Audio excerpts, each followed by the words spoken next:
And we are here live from Powell Davis Stadium on the campus of Venice High School for tonight's contest between the Venice Indians and the River Ridge Royal Knights.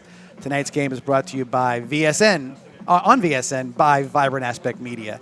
And tonight, myself, John Massoni, here with my partner. I said it was going to be a surprise guest host or guest analyst, and it is a surprise for some folks, but not for me because I know this guy knows a heck of a lot about football, and we're excited to have him here.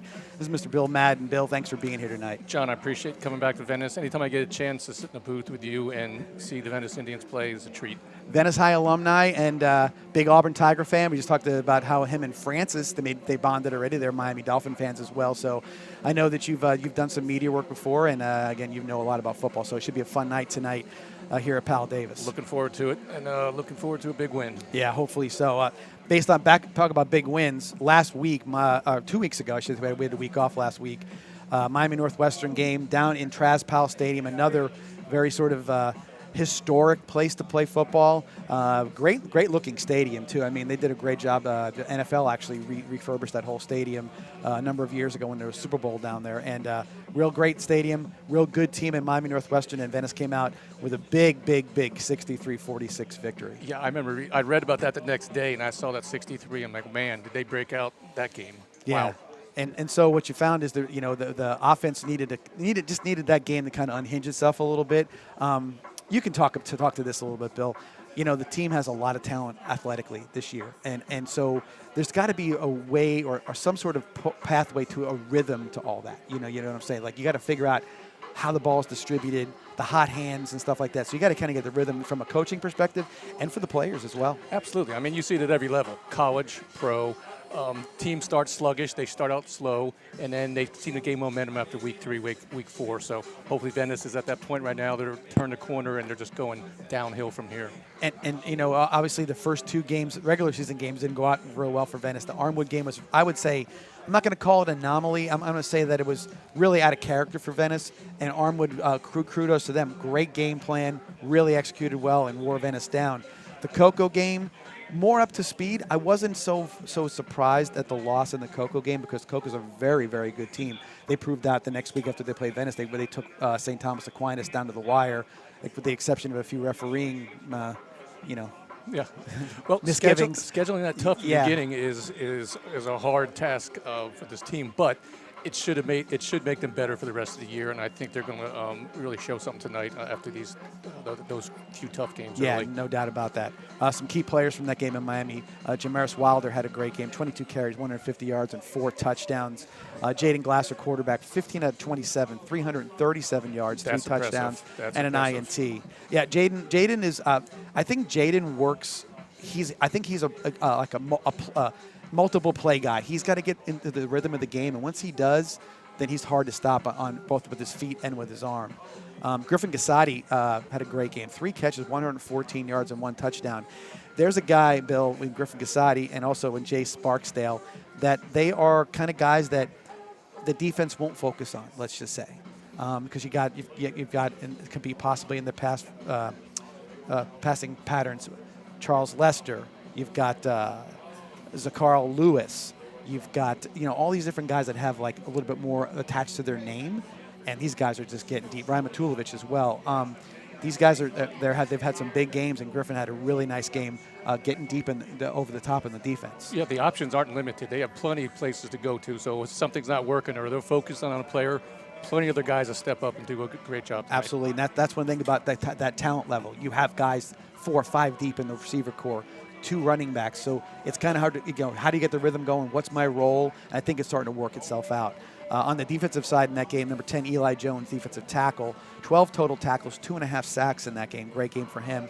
And then Dalen Platt had 2 interceptions in that game. So even with all that, kudos to Miami Northwestern. They had over 500 yards of total offense. But what really, really killed them, not just the fact that Venice played well as well, but they had 20 penalties in the game. 20. I mean, that's when you start seeing any double digits, every coach is going to flinch. You see a 2 in that first number, there's nothing you can't account for that. That's basically 2, maybe 3 scores right there, and that was the difference in the game, right? 63-46. Absolutely, and what happens, like I said, let's say that those 20 penalties accumulated to 140 yards of yardage. It's more than that. because it's a yardage that you lost because let's say it was a 30-yard run. Now, if you really accumulated it, it could have cost them 300 yards in offense, having to go back and forth and back and forth. So, it's a tough deal. Was that a tightly officiated game, or were the penalties actually valid? I will tell you this. It was not a tightly officiated game. Okay. It was, I would even tell you this, I thought the referees were a little, I don't want to say lenient, but casual in the way they refereed. They weren't going to, if it was a little bit of a late hit or a tug on a shirt on a pass interference potential penalty, they weren't calling it. They're letting them play, huh? This was clearly and still called 20 offsides and you name it, procedure Obvious. Penalties and just really sloppy stuff. And so again, I'm sure they would try to figure it out moving forward. But any game with 20 penalties is going to be a tough one to win. Yeah, and as you mentioned, early season jitters, cohesiveness, things aren't rolling correctly. I'm sure they'll get that ironed out too, and they got an earful the next week from their coaches. Oh, I imagine so. Right now we'll take our first commercial break of the night, come back here and talk a little bit more about tonight's matchup. We have some special events going on here tonight as well, and our band will be out here to do some stuff as well. So we'll be back from this commercial break, and we'll see what we look forward to for tonight's matchup. Be back shortly. It's Maverick for our friends at Tommy's Express Car Wash. You won't find a better wash than at Tommy's Express. 3 minutes in and out to save you time. With Venice now open, Tommy's now has 8 convenient locations in the area and many more to come. Join the Tommy Club here and you're a member at them all. Text the word WORKS to 52884 and get a free Works wash. Good luck this season and go Indians!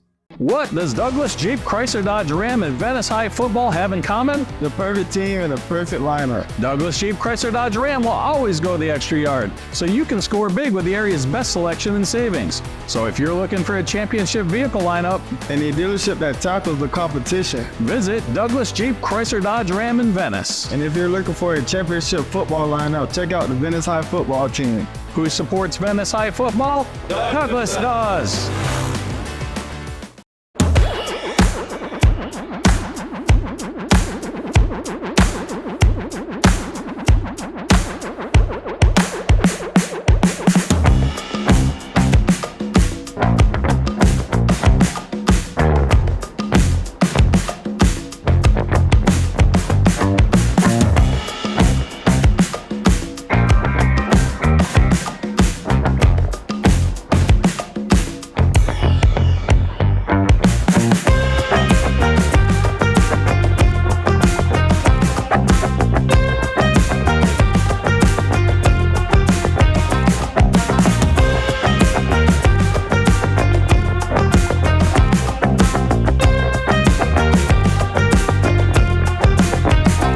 Commercial site development ensures that what you need is done right the first time. Tri-County Land Development.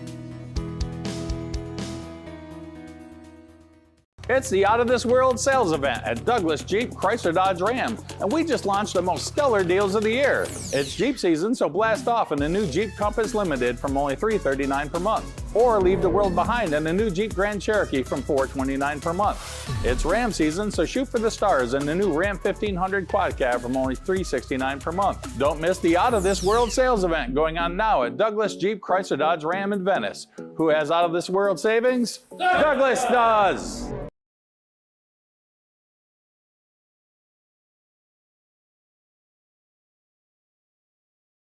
It's Maverick for our friends at Tommy's Express Car Wash. You won't find a better wash than at Tommy's Express. 3 minutes in and out to save you time. With Venice now open, Tommy's now has 8 convenient locations in the area and many more to come. Join the Tommy Club here and you're a member at them all.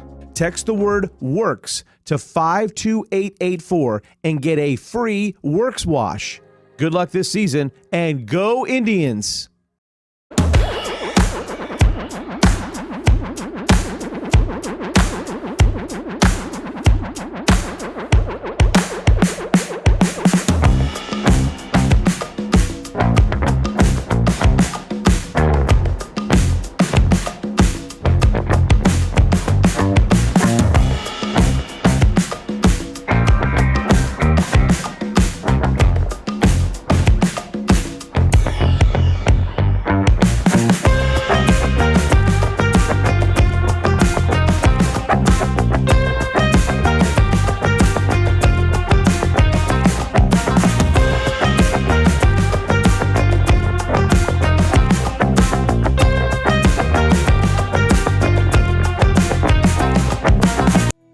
Tri-County Land Development, servicing the Charlotte, Sarasota, and Manatee areas for over 19 years.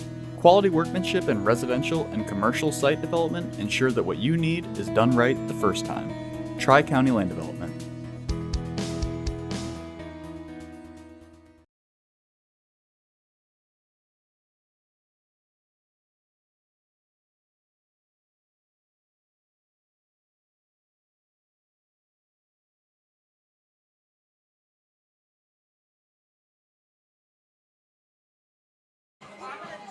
And we're back here at Powell Davis Stadium. And Bill, tonight's matchup is Venice versus River Ridge Royal Knights. River Ridge comes up with a 2-2 record. I saw one of the wins was a forfeit. I don't know if it was from the hurricane. It could have been some situation like that. I'm not positive. Right. But nonetheless, the 2-2 record. Venice comes up with a 1-2 record, coming off the big win like we talked about earlier about Miami Northwestern. Interesting thing I saw was amount of players they have in the field. It looks like River Ridge has between 36 and 38 people dressed out for the game. Not a big roster, but doesn't mean they're not good. Right, no doubt about that. I did see the two of the games they lost. They gave up a considerable amount of points. So it could be and Venice has done the same. So you really can't say one way or the other. So we'll see if the offenses come out smoking a little bit. I did see though number 20, the Anthony Patterson was the leading rusher for the Royal Knights with 77 yards per game. We talked a little bit about some other things too. You had mentioned also. Let's expand a little more on the fact that Venice did have that early tough schedule. You say that you think it's a positive from a lot of perspectives. What else do you see from the tougher schedule that can help Venice? 3, 4, 5, 6 games into the season. I just going through a tough time, or maybe some emotions get out of control a little bit. You learn things between the players and relationships and coaches, and how to change things on the fly when things aren't working. And it develops over the year, and it gets stronger as the year goes. And you say, "Oh yeah, I've been there. I saw that. It's not going to happen again. We're going to do this." They're trying to do this kind of stunt on the inside. We know how to combat that now. I did watch one of the earlier games, and I did see some issues with penalties too as well. But I think that will get cleaned up as well, and that's a good starting point for them to try to clean that up as well, and have it perform a little better in that way. Right, no doubt. We're getting ready for a few things right now. There's going to be a little ceremony. One of the teachers that was a very well liked and very well been around for a long time, Mr. Bone, passed away, and they're going to be. Francis is showing a picture of him right now, and so they're going to be talking about him tonight a little bit. It's going to be a little ceremony, and then of course we'll have the band coming out here shortly as well. So I know my daughters both had him for a teacher, and it's one of those situations where somebody who's beloved and who's been around for a while, and then I know a lot of heavy hearts here at Venice High School with all that stuff. So prayers to the family, and appreciate him for all he did at Venice High School for all these years. Oh, that's great. That's good that they're doing that. Yeah. So you can see the band again. They'll be showing some stuff here again shortly. A little video montage for him. We'll kind of let that play out a little bit here. Okay.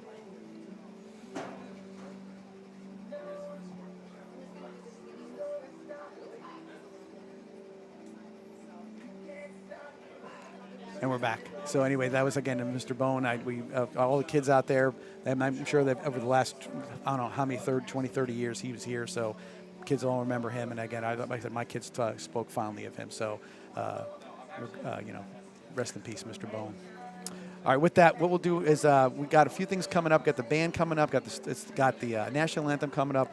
We'll take another quick break, run some commercials, come back, and we'll get out all in the air, and then we'll go ahead and come up with our 3 keys to tonight's matchup for the Venice Indians. So with that, we'll take another break. Be back here shortly at Powell Davis Stadium. What does Douglas Jeep Chrysler Dodge Ram and Venice High football have in common? The perfect team and the perfect lineup. Douglas Jeep Chrysler Dodge Ram will always go the extra yard, so you can score big with the area's best selection and savings. So if you're looking for a championship vehicle lineup and a dealership that tackles the competition, visit Douglas Jeep Chrysler Dodge Ram in Venice. And if you're looking for a championship football lineup, check out the Venice High football team. Who supports Venice High football? Douglas does. It's Maverick for our friends at Tommy's Express Car Wash. You won't find a better wash than at Tommy's Express. 3 minutes in and out to save you time. With Venice now open, Tommy's now has 8 convenient locations in the area and many more to come. Join the Tommy Club here and you're a member at them all. Text the word WORKS to 52884 and get a free Works wash. Good luck this season and go Indians!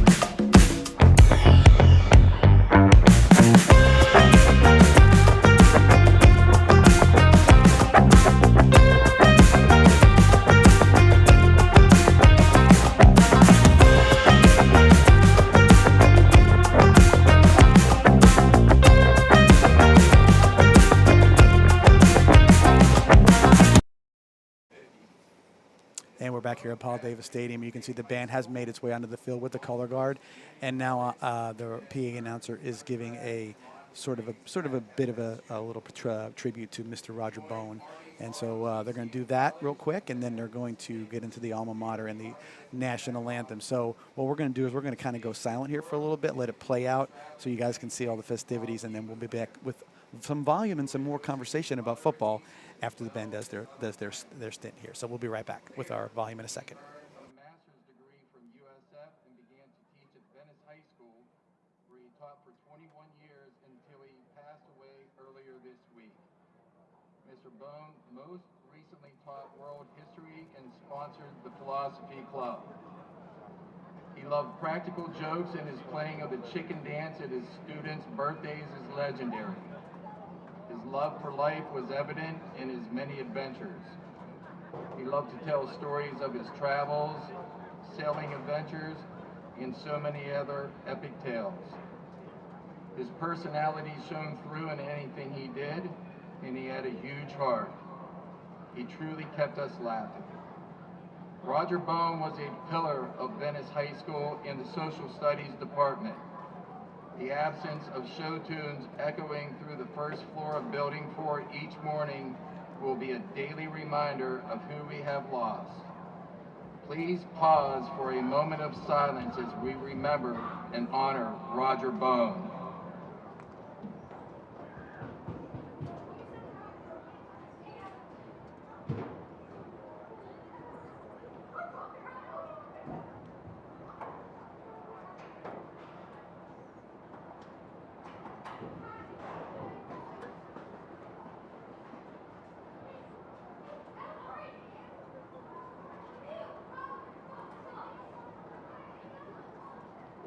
Thank you.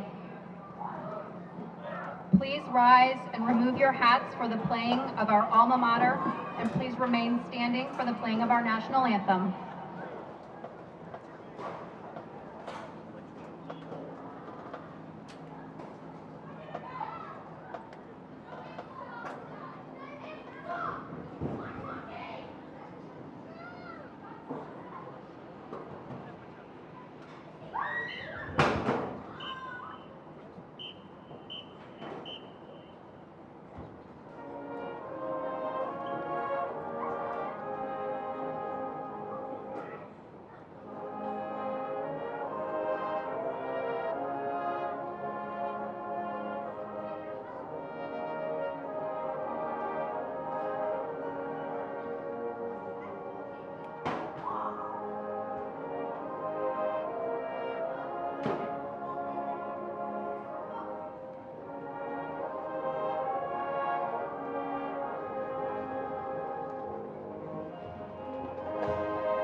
Good. We're back here at Powell Davis Stadium, and the band just played the national anthem and the alma mater, and a good, nice tribute to Mr. Roger Bone once again.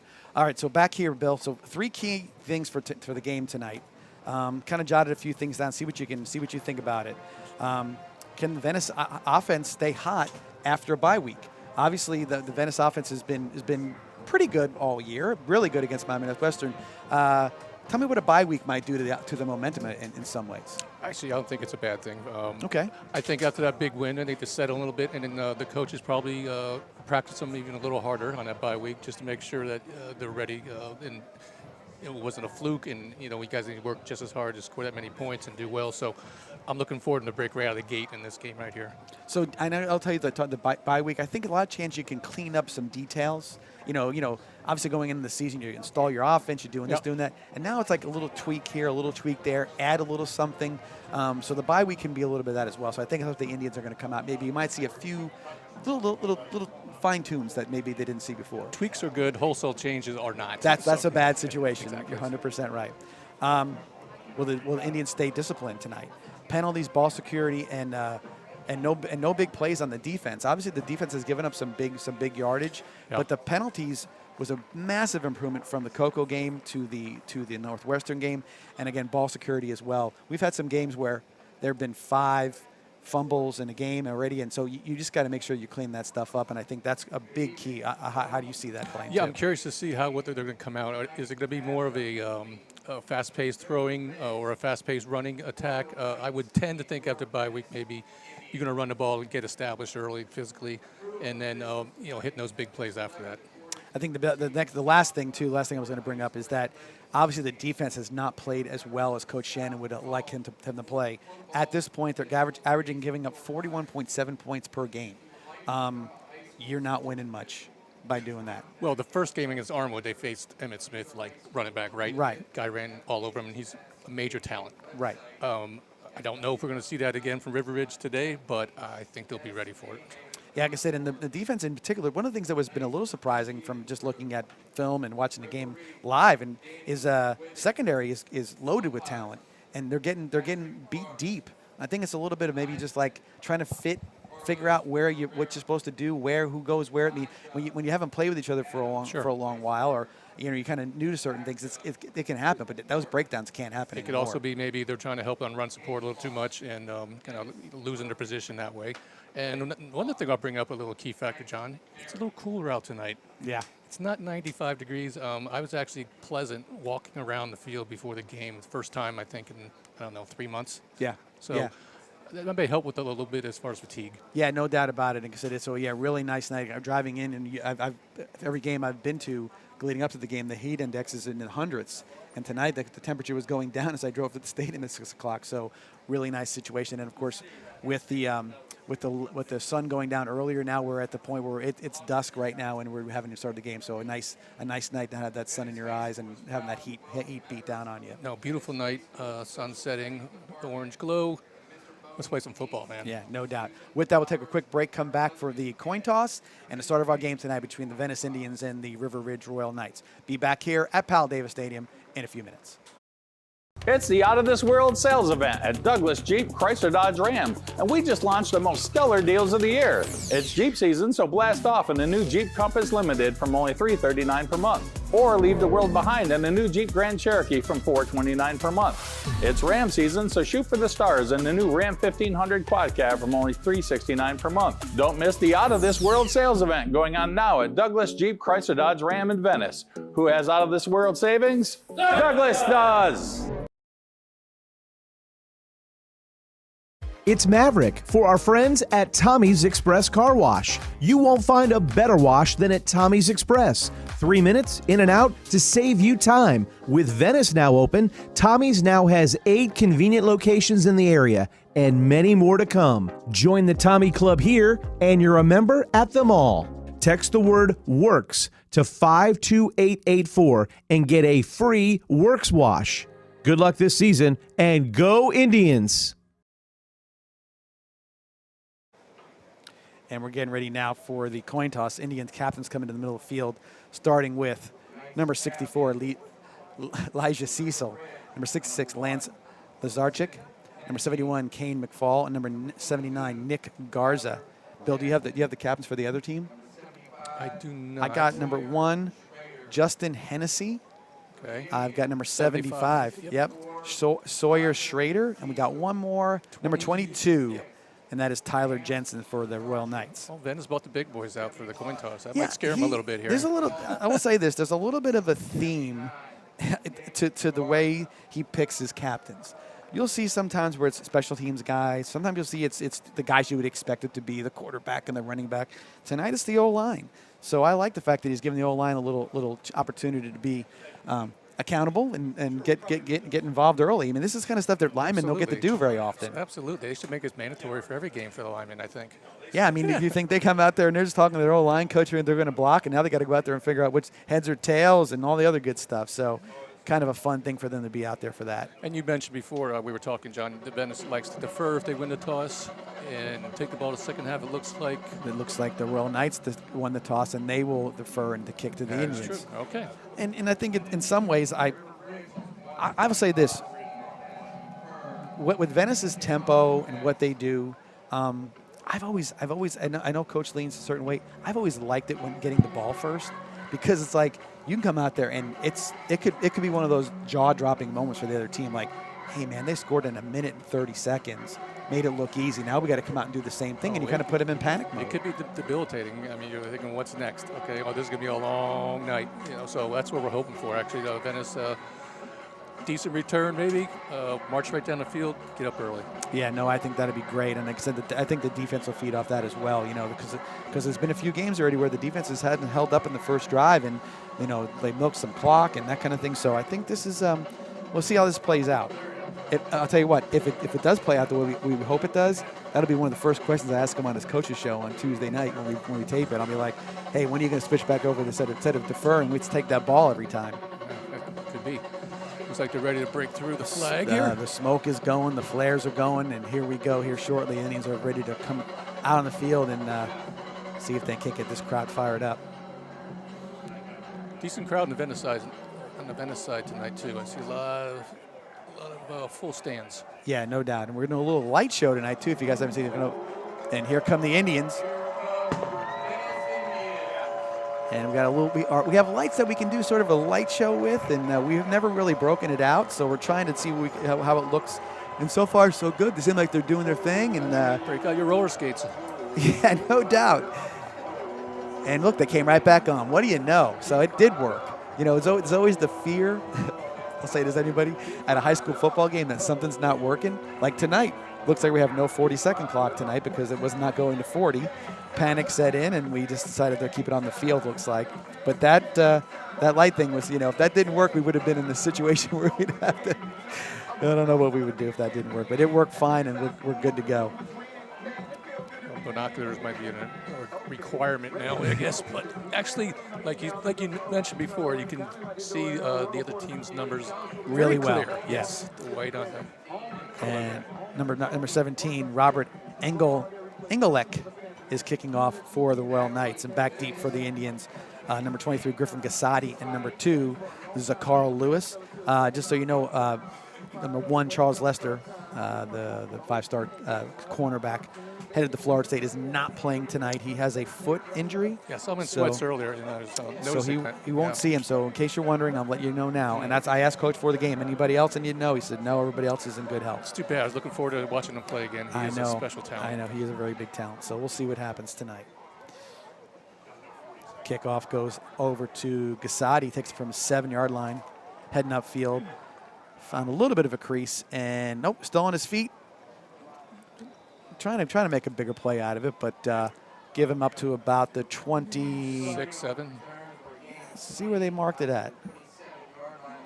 We'll see what they do with it, but nice. Looks like 28. Nice 21-yard return for Griffin. So 1st and 10 Indians at the 29-yard line. And one thing I'll tell you about officials, when they mark balls after a punt or a kick, they always go to the nearest yard marker. They don't do half yards. Yeah, no doubt. Jaden Glasser in a quarterback, and I see number 9 the other quarterback, Ryan Downs, down here as the middle receiver on the trip side of the field. So we'll see if we're going to need something maybe up their sleeves tonight on the three first wide drive. receivers right. And they're moving the ball back. They remarked it. Okay, why is this happening? Must be a penalty. So there was a penalty on I didn't see a flag, and I didn't see it. And it was a 15-yarder. So Venice got a 15-yard penalty on that play that I did not see. So and wasn't really, nothing was. They just referee just kind of showed us what it was. So it'll be 1st and 10 at the 14-yard line. So 1st and 10 at the 14. I don't think that changes the play for the Indians at this point. Still same formation. Nothing changed. Glasser in shotgun. Looks like they have. It might be Gasati in the backfield with. No. It's one of their offensive linemen. So they've got like sort of a heavy package with these receivers. Downs in motion. Pitches it to Downs. Makes a nice cut. Good play for him. Ryan Downs showing that power. Great run. Brought down by number 44, Nate Moore. Nice little like a trap play pitch. Very successful. Look at those yards right back, John. Yeah, that's the play. You see that big number 9 coming at you. he is a specimen too. So all the way back to the original line of scrimmage after that 16-yard gain. Carried him about 5-6 yards. Nice run. So 1st and 10 at the Venice 30-yard line. Glasser fakes the handoff. Oh, that's Downs. Downs hits the Carl Lewis way downfield. Here he goes. It's a move. Still on his feet. Still going. Nice play by Zacarl Lewis. Eventually brought down by number 27, Samuel Walls. But there's a little wrinkle. That's Ryan Downs with the pass. Here's the replay. Ryan Downs with a nice throw. Hit him right in stride. And you notice that he faked that handoff. Those safeties and linebackers flew up towards the ball and left them wide open behind him. Good play. So 1st and 10 at the 20-yard line of the Royal Knights. A nice run by Zacarl. Downs still a quarterback. Fakes the handoff, keeps it in the open, and he's going to go. 20-yard touchdown, Ryan Downs. Big hole there, big hole. So those guys being captains, it worked out. Yeah, no doubt about it. And that's what I'm saying about how demoralized it can be with the offense on the field and get that quick score like they just did. Great kick-out block, and also a good stalk block by I think it was Barksdale, the wide receiver on the outside. So that's to spring him free. No doubt. Got a little swinging gate action here just to keep everybody something else you can what am I calling? You can have to do some film study on when you put these kind of little formations in. Just for show, though, right? And number 20, that is Josiah Arkadep. I'm going to mess it. I got to give him a nickname. It's probably, and apologies to all his family out there. They're going to be mad at me. But he's a good kicker. Not a lot of left-footed kickers. Yeah, and he puts it through. Put it through. Nice kick. Good drive. Absolutely. Limited plays. Boom. Touchdown. A minute 3 off the clock, so with 10:57 left in the first quarter. It's Indians 7 and the Royal Knights 0. That's the statement you want, John, right there. Absolutely right. That's something you come out and that's a tough one to, you look at River Ridge right now. They're going to come back and they're already a minute. It's almost like spotting somebody, a couple baskets in basketball. Like the game didn't really start. We're going to spot you somebody so you get, it's like a handicap in some way. All right, so let's see if I can phonetically do this right. Josiah Arkadepane. Arkadepane. I did ask the coaches, and they say we just call him Josiah. So maybe we'll go that route as well. It's probably a good plan. So Josiah is in there. Set the kickoff from the 40-yard line. Oh, see, so the PA announcer, he's got it figured out. He said Arkadepane. There you go. That's why he's the PA announcer, not me anymore. High kick down the middle. Taken by nice athletic move. That was number 8. That was Jackson Wainwright with that nice little hurdle right there.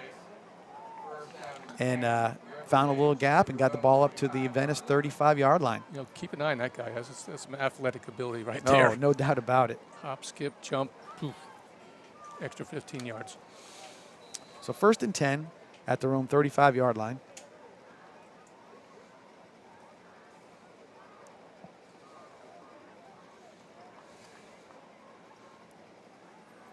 See who comes out at quarterback. That is number 9, Lane Bosch. Yes. Bosch. Watched him in pregame. He's got a nice arm. Big guy, too. And there's number 20, DeAnthony Patterson in at running back.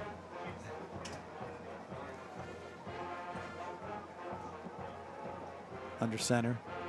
Bash rolls right and runs right into 3 Venice Indians. Rolled right into the coverage. They weren't fooled at all, the Venice defense end, because usually when that play is run, you want the defense end to come inside and the quarterback roll outside to be free. Didn't happen this time. He smoked it out.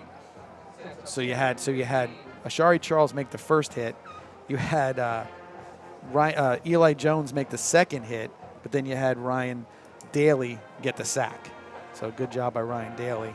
So that ball goes back to the 30, loss of 5, 2nd and 15.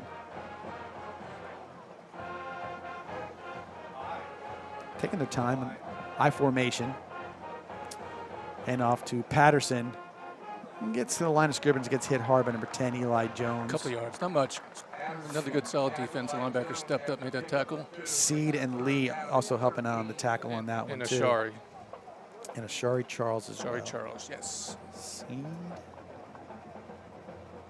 Cleaned it up a little bit. So a gain of 2 makes it 3rd down and 13 for the Royal Knights. And you got to dial up a play here. I'm sure you don't want to be too conservative. You want to keep but they got to have something that they don't want to make a big mistake on, I would imagine. Shot down the field, or maybe a wide receiver screen outside to the slot guy, maybe. Looks like he's already leaning back a little bit. No, he's going to motion. Read that one wrong. Come back. That could be a draw now. You see how he's actually helping on a pass. He's going. Yep. Yeah, up to number 6. That was pass intended for. Oh, that is Jason Atkinson. So that's incomplete. And someone got a hand on him, too, because there wasn't much steam on that ball at all. And you saw what he did. They brought Patterson back in because they saw that Venice, they went empty and they were going to blitz. So they had to get their full complement of blockers in there, and they still got a little pressure on. I'll give him an A+ for recognition, but a D- for protection. Yeah, that's for sure. And the kicker is the punter. That's Robert Engelke. I'm saying that right. So he will be punting for the Royal Knights. Back deep for the Indians is number 2 is Carl Lewis. And Ren watch the bounce. Short watch punt. The bounce. There you go. Got a good roll. That's all right. You want to be those. If you're not going to get there, then get away from it. You know what I mean? That's the kind. Either catch it in the fly right away and run, or you just let go because it's bouncing weird end over end. Yeah, that never works out very well. That's footballs are not round, and when they bounce every which way that you can imagine. So if Indians take back over, 1st and 10 at their 21-yard line, and see what they come out. I'm interested to see what else he's got up his sleeve as far as Coach Peacock is concerned. I like those first 3 plays. Could you ask for a better start? No. 6-7 plays into the game, you got the ball a second time, you're up 7-zip, you stop them cold first drive.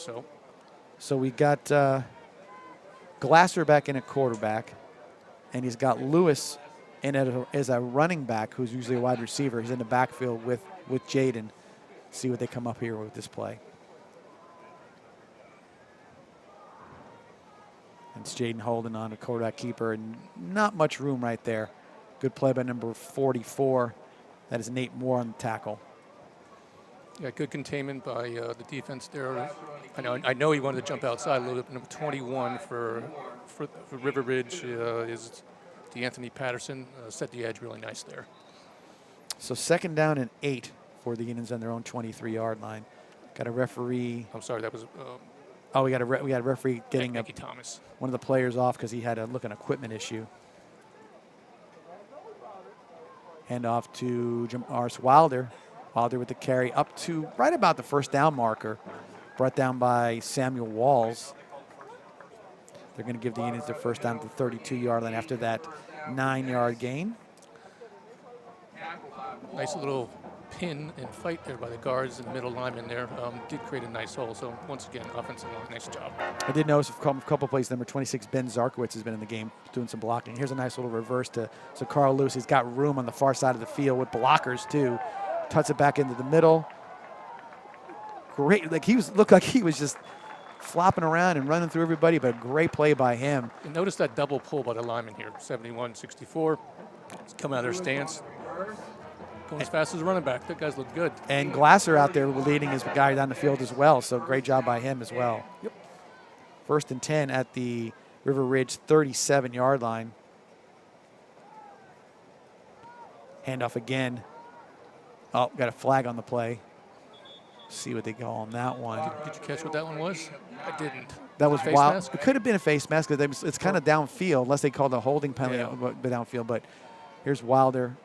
They called, it was 2 penalties: a penalty on the line of scrimmage, and then another penalty right there. So I'm not quite sure what there. We'll see what it comes Came up late, with. so it has to be probably on River Ridge, I'm guessing. And I would tell you that that's the case. And if it was an offensive penalty on the line of scrimmage, normally they would blow it dead unless it was a formational issue. We'll see what they come up with.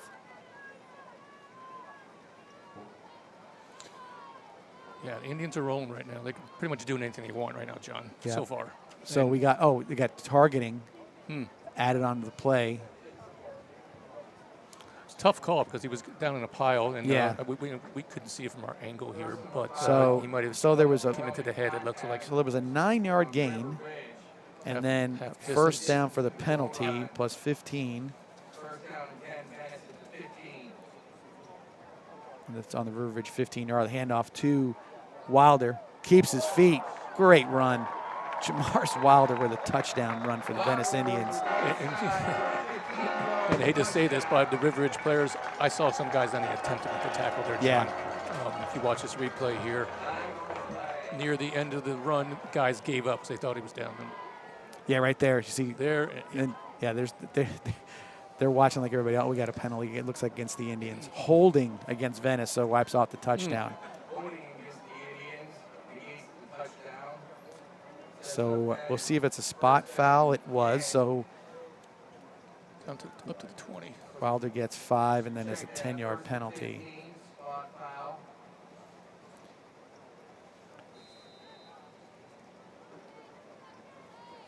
All right. See if we can do that one again. Got him spread out. Glasser back to got pass. him spread Looking out. left. Yep. Seeing it left. Got a wide open receiver. Touchdown, Nice Venice. That's nice Griffin Gassati. wheel route.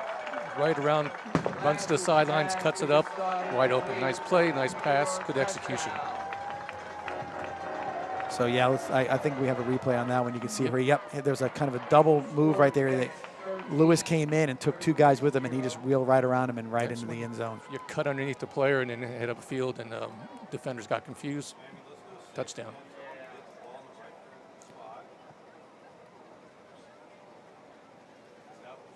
So Jaden Glasser with his first touchdown pass of the night.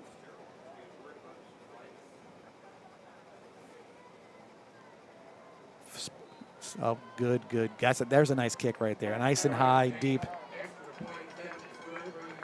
So Arcata Payne with a nice extra point, and the Indians are up 14-0 early in the first quarter still. 7:19 left in our first quarter. And we'll do is take a quick break, do some commercials, and come back and get ready for the the kickoff after that touchdown. Be back here at Powell Davis Stadium shortly. What does Douglas Jeep Chrysler Dodge Ram and Venice High football have in common? The perfect team and the perfect lineup. Douglas Jeep Chrysler Dodge Ram will always go the extra yard, so you can score big with the area's best selection and savings. So if you're looking for a championship vehicle lineup, And a dealership that tackles the competition. visit Douglas Jeep Chrysler Dodge Ram in Venice, And if you're looking for a championship football lineup, check out the Venice High football team. who supports Venice High football. Douglas does. And we're back here for the kickoff. Again, 7:19 left in the first quarter, Indians 14. Royal Knights 0. Good high kick. Down to about the 7-yard line. Oh, there's a nice play right there. Papatanakis leading the tackle for the Indians. And it was good to see everybody kind of bunched up down there. So 4, 5, 6 guys. That's the way you break down and make the plays on special teams, not overrun the ball carrier. no, I think that was Widman on the return. But again, he makes the tackle, and then there's all his guys right there with him. That's what you'd like to see.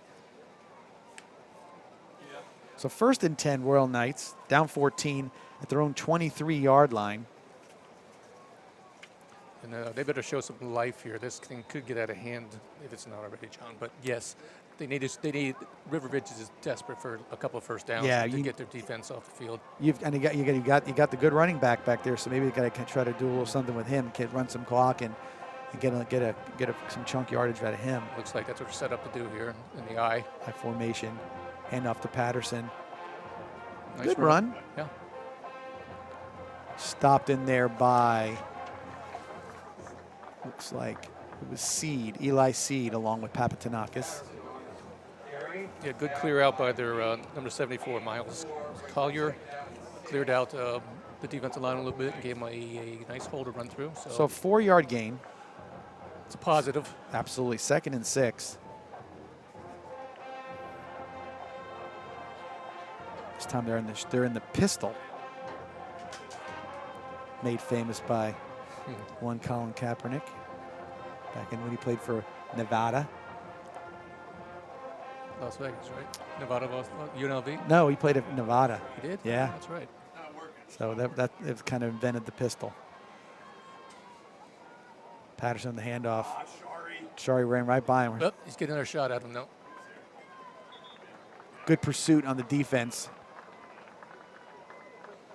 See who come and made that tackle.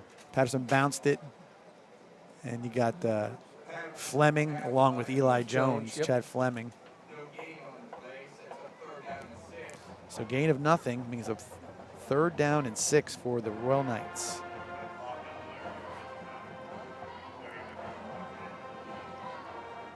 And what I do like about the defense tonight is they're pursuing the ball, even in the special teams too. Like you said about the one play when they got called back with Wilder, kind of a little standing around. We saw a little bit of that with the Indians in a couple of the games prior to this one. So that's good to see them pursuing the ball so well. No, they're fired up tonight. They're hitting everything. Oh, they would stop. They're going to call a delay of game. Yeah. Time is being kept on the field, like you mentioned, correct, Yeah. John? Yes. The clock just it wouldn't reset to 40, so they had to make a decision, and I think it's the wise one to keep it on the field. But you as a player and as a announcers and whatever else, we get used to that 40-second clock. You know, you don't like to not have that little crutch there, but the back judge, he's the one who's got the official clock, no matter what that clock says. So 3rd and 11 on the delay game penalty. Again, back in shotgun with Patterson off to his right. That's Looks like Bosch. they're going to rush 4 and stick with that. They've been getting pressure on with 4 so far anyway. 2-step drop, up in the pocket, breaks loose, headed for a 1st down, and he's got the 1st down. Brought down by Papatanakis. Yeah, Spread him out, let him run deep, and everybody turned their back to the quarterback, and he got away from the line and was able to pick up the 1st down yardage. Yeah, and the line slanted a little bit too far outside on both tackles and left that middle kind of wide open. And like you said, receivers cleared out a lot of players there. Yeah. No doubt. So with that, we'll do a timeout ourselves. We've got a water break timeout. Come back here see what they do on 1st and 10 back here at Powell Davis Stadium. What does Douglas Jeep Chrysler Dodge Ram and Venice High football have in common? The perfect team and the perfect lineup. Douglas Jeep Chrysler Dodge Ram will always go the extra yard, so you can score big with the area's best selection and savings. So if you're looking for a championship vehicle lineup And a dealership that tackles the competition. visit Douglas Jeep Chrysler Dodge Ram in Venice, And if you're looking for a championship football lineup, check out the Venice High football team. who supports Venice High football? Douglas does.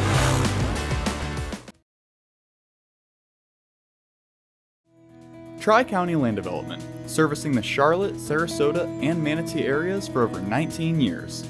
Quality workmanship in residential and commercial site development ensure that what you need is done right the first time. Tri-County Land Development. And we're back here with the 1st and 10 for the Royal Knights in the pistol formation. Handoff to Patterson. Patterson, no gain, kind of ran into his back of his own lineman and was cleaned up and tackled there by Eli Jones. Yeah, nice bunch up by the defensive linemen and linebackers. River Ridge, the only big play they had so far was that scramble. So Venice doing a really good job containing them. We'll see how the rest of this drive goes. Yeah, like I said, Patterson, he looks the part. There's no doubt about it. Just because he can get in the clear, it looks like they're just not getting much movement on the offensive line. So 2nd down and 9. Shotgun. And they are taking their time. I kind of understand that a little bit. Sure. Yeah, down to 10. There you Down go. to 10, yep. Handoff. Patterson got some room to the right. Quick pursuit, Carter Dalton. Nice tackle by Carter Dalton, along with Brantley. So nice job by Carter. He stepped up and made a nice tackle. Looks like he had a hole there for a brief second, but then nice step up and hit by Carter Dalton on that one. So let's look where they marked the ball. Have they marked the ball yet? Looks like it's Looks like a loss on the play. Loss of a couple, So he lost one at least. So back down to 3rd and 10.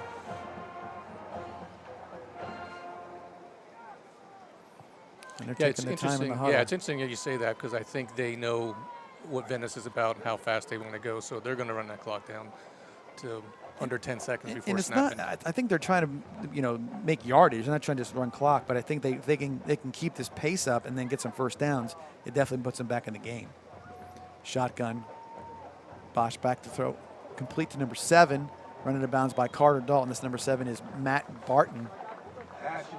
Yeah, nice coverage downfield. Nothing was open. He had to check it down for that short gain. Nice contained by the Indians. 4th down now. So they've got a punt.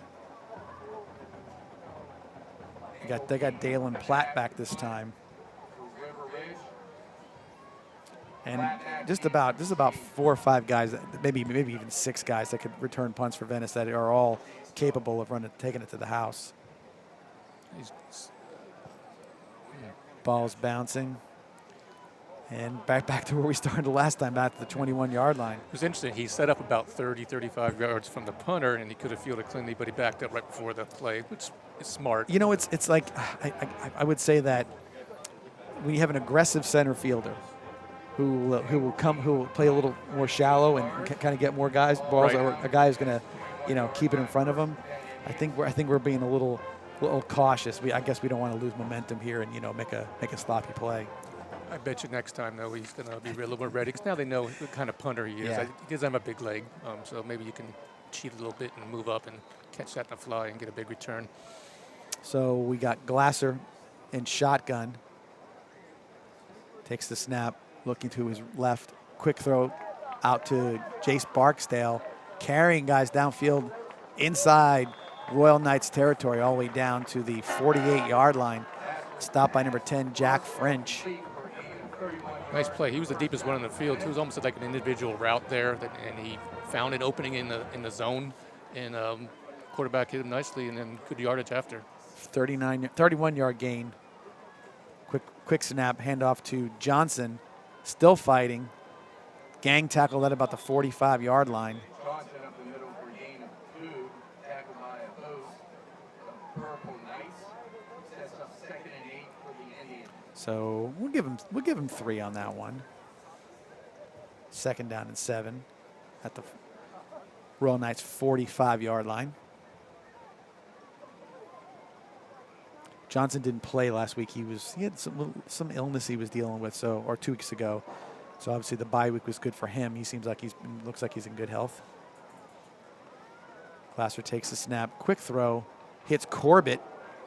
Nice tackle by number 8. That is Jackson Wainwright. Well, nice job by Corbett holding onto the ball. He took a pretty good hit there and did not lose it. So yeah, nice concentration and good catch and throw. Yeah, 3rd and 2 now for the Indians. They're going fast again. Glasser in shotgun. Barksdale in motion.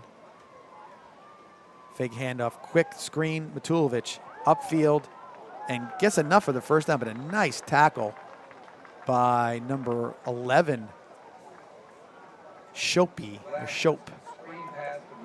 He came out. He was flying up there. Came out from that deep. He was the deep corner or safety. Yeah, he was playing safety. So Yep. 1st and 10 at the 37 now. Indians get the snap. That's Downs in there, throws an interception. Just got a double clutch and did not see. I don't think he wanted to throw that one. It was too late by the time it got out of his hand. It was one of those pull it back, but couldn't quite do it. It looked like he was going to throw a little pass to Jackson Scott, the tight end. Looked like he was covered and kind of double clutched and then threw it. So drive stopper right there, interception for River Ridge. And again, for the Indians, you don't want to see that, but you were on moving the ball again, so you feel comfortable that you can, when you get a ball back, you might be able to move it again. Yeah, he almost looked like that defensive linebacker surprised him he wasn't supposed to be there. Yeah, yeah. But he was.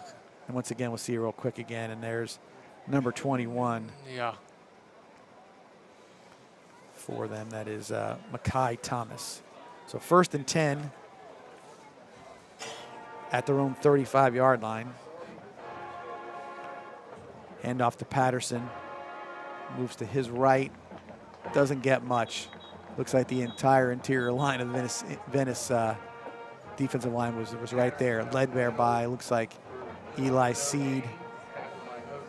No, it doesn't. Venice is committing some players to the line of scrimmage, so they're doing a really nice job. I'm sure they have some scouting on them. But, right. They are loading that front up a lot. So I expect them, River Ridge, to probably at some point do some play action, try to get a deep ball. You'd have to, because otherwise 1-yard gains are not going to get you anywhere. Nope. Also on that tackle, number 44, Jackson Moss for the Indians. And looks like the clock's going to run out, and we are at zeros in the end of the first quarter with your Venice Indians 14, the River Ridge Royal Knights 0. We'll be back after these commercial messages for the second quarter. It's Maverick for our friends at Tommy's Express Car Wash. You won't find a better wash than at Tommy's Express. 3 minutes in and out to save you time. With Venice now open, Tommy's now has 8 convenient locations in the area and many more to come. Join the Tommy Club here and you're a member at them all. Text the word WORKS to 52884 and get a free Works wash. Good luck this season and go Indians! Tri-County Land Development, servicing the Charlotte, Sarasota, and Manatee areas for over 19 years. Quality workmanship in residential and commercial site development ensure that what you need is done right the first time. Tri-County Land Development. And we're back here at Powell Davis Stadium. And second quarter, 14-0. I mean, I would say it's better than fair start for the Indians, right? I mean, for this game. Big plays. I think they hit on a couple, cashed in on the touchdowns with them, and defensively they've held them in check, and they haven't been able to move the ball much at all, except for I think one scramble that they got a first down on. Right. So 2nd down and 9. Little inside shovel pass, and that was diagnosed quickly by the Indians. Looked like number 16, Ashari Charles, was, or no, was it? No, it was Ryan Daly. I'm sorry, Ryan Daly with a nice play. No, those guys are plugging up those holes quickly on the defensive line, and the linebackers are coming up quick. So 3rd and 10 here, I expect them to try to get the ball down the field. Yeah, I agree. Got to do something, because it's just everything's getting clogged up. Now, last time this happened, Venice did a little stunt on the defensive lineman and get some pressure with the first 4 guys and left the gap in the middle, and he ran for a first down with the middle. So I'm sure they remember that. So possibly a blitz here, John. Bring an extra guy. Yeah, you have a spy on him a little bit, and then you can Possibly, when yep. he's there, you just go for it.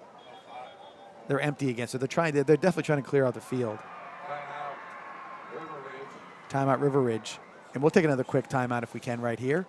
11:08 left in the first half. Your score, Venice 14, River Ridge 0. Be back in a minute. What does Douglas Jeep Chrysler Dodge Ram and Venice High football have in common? The perfect team and the perfect lineup. Douglas Jeep Chrysler Dodge Ram will always go the extra yard, so you can score big with the area's best selection and savings. So if you're looking for a championship vehicle lineup and a dealership that tackles the competition, visit Douglas Jeep Chrysler Dodge Ram in Venice. And if you're looking for a championship football lineup, check out the Venice High football team. Who supports Venice High football? Douglas does.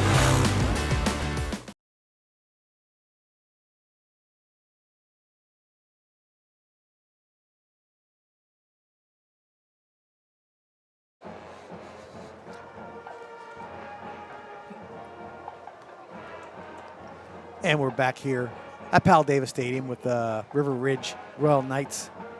3rd and 10 from their own 35-yard line.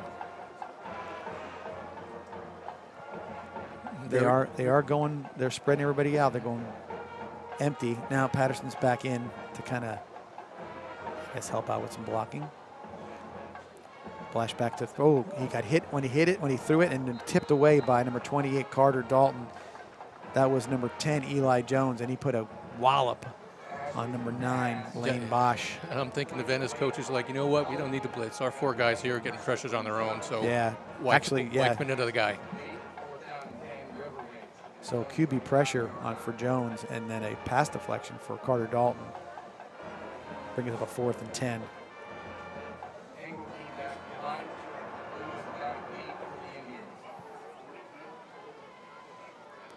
And I think we're hearing a little chatter that they're trying to move our punt return up so we can actually catch it on the fly, and not this time again.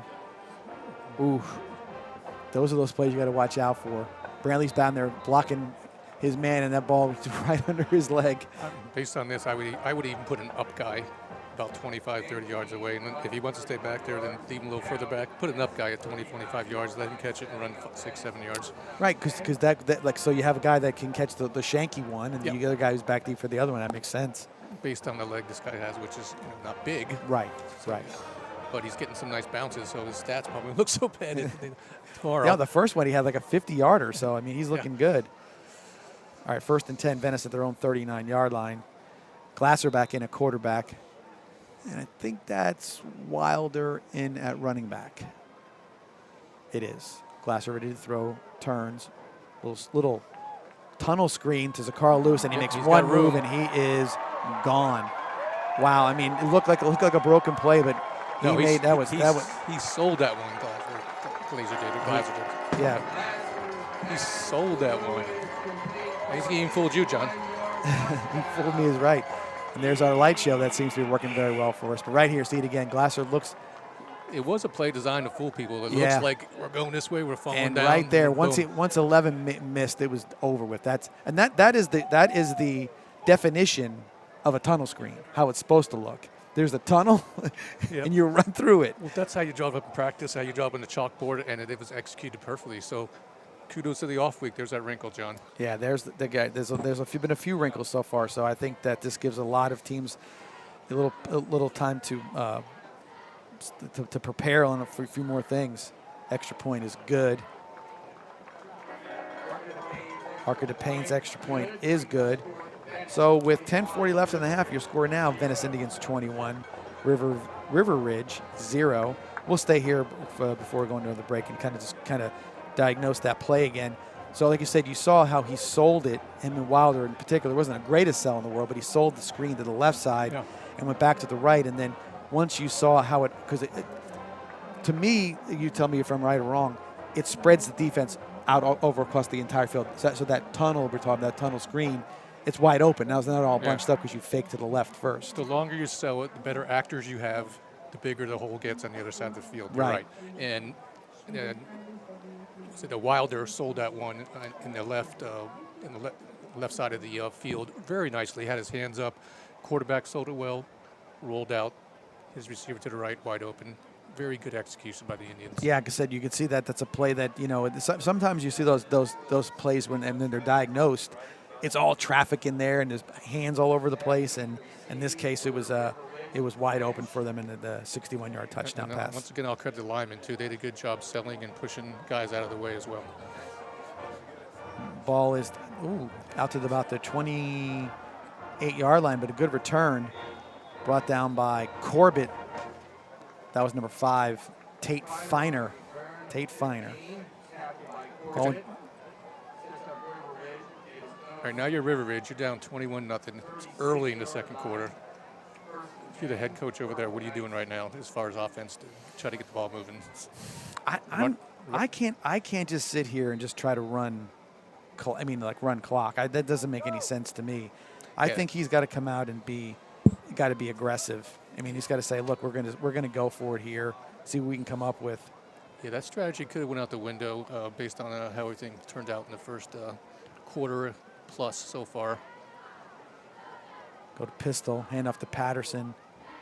Runs left, hard run. Looks still running. Brought down by Seed, along with I think it was Jones. We'll see when this replay. But he hits the hole hard and doesn't give up. It looks like he's on top of the pile is what it is. and try to roll off it, and there was Seed and Jones on the tackle. Yeah, first down has been a nightmare for River Ridge so far. I don't think I've had them in second or even third and short this game yet. No.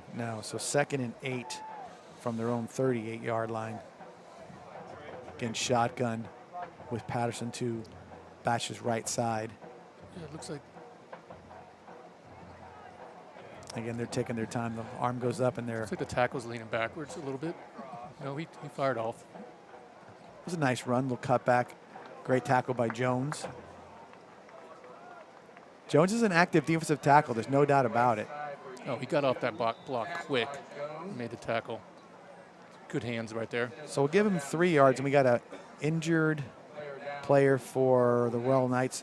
And with that, we'll take a quick timeout here and come back to see what they'll do on 3rd and 5, and hopefully that young man is feeling okay. Be back here shortly.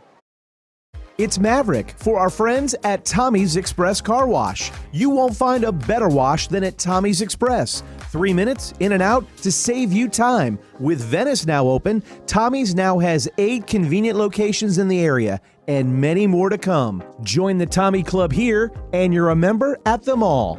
Text the word WORKS to 52884 and get a free Works wash. Good luck this season and go Indians!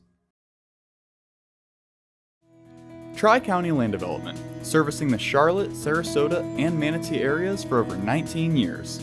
Quality workmanship in residential and commercial site development ensure that what you need is done right the first time. Tri-County Land Development.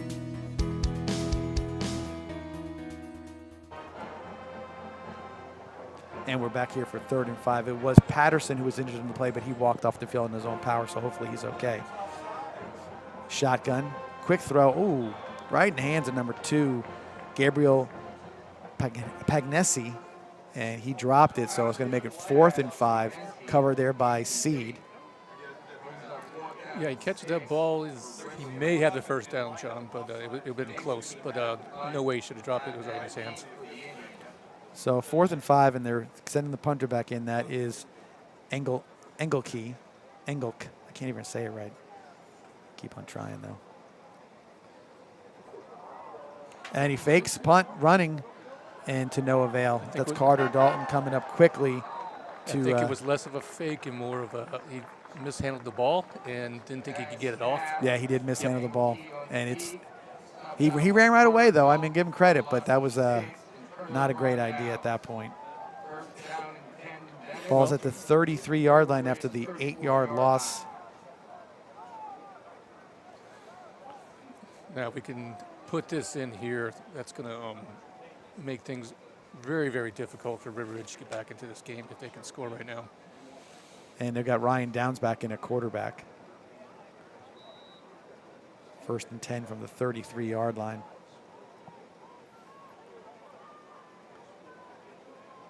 And Downs with the carry, and he's got a hole, and he just couldn't get away from that last defender, number 27. That's Samuel Walls with a nice tackle. But ball is up to the 26-yard line. That's a 7-yard gain. It's 2nd and 3. Yeah, Downs was close to breaking that one. Glasser gets a low snap, looking left, pumps, throws into coverage and intercepted by number 10. That is Jack French. Just that was a throw off, looking a little back-footed, kind of looping it up there. See, I mean, maybe not. Yeah, but just didn't put enough underneath. The start of the snap, it was down on his feet, and he ran back. He went back to throw the ball. And I don't think he ever got quite set, and didn't have enough steam on that one. Sometimes little things like that can screw up your timing. Right. So kind of like a punt, but not what they were looking for right there for the Indians. That's 2 interceptions, 1 for Downs and 1 for Glasser. So first and 10 from their own 6-yard line. I'm sure River Ridge is not fond of going to be from their 6, but better than to give up points, I'm sure. Well, they got the turnover they needed at that point, so yeah, they had to do something with this now, at least to move it out from their own end zone. So we've got looks like we're going Wildcat. They are. That's number 10, nice French, brought down by Dalton. We got 2 guys still blocking each other down here. I tell you, Dalton's been very active in this game. Yeah, very much so. So that was French on the carry. Loss of 1.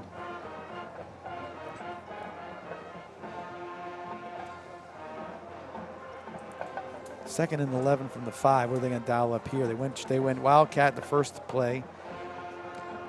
I said they're going to be conservative. Yeah, you here. have to stay conservative, I believe. And the running back is not back in the game yet.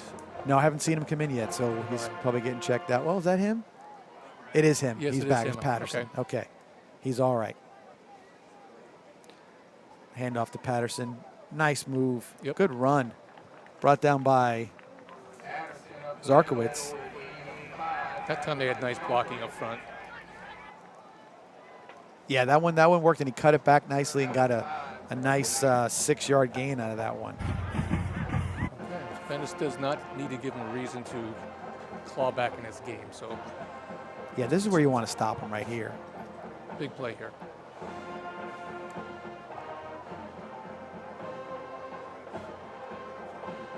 Same formation. Shotgun with Patterson to the right. Snap is good. Quick throw. Complete to number 18. That is, no, 18. So 18 with the catch. It's 4th down, no? Yeah, 4th and 1. He needed 5, and he got 4. All right, here's your chance now, John, for the punt returner to make his mark. Yes, you're right. The ball's on the, what, 15. 15? Yep. He's consistently punting them about 30 yards. So I think where he's standing now is perfect. So I'm thinking, maybe they try to draw him off sides. I would doubt it. Didn't happen. Decent kick, returnable. Better punt this time. Nope, still didn't catch it. Man, that's just. Well, that one had some height on it. Yeah, so, but that's the one you got to catch. Got our coaching staff up here a little upset about him not catching that one. Fair catch at a minimum. See, like look, he was like it was wobbling in the air, and if you're not sure, I mean that's why back away from it.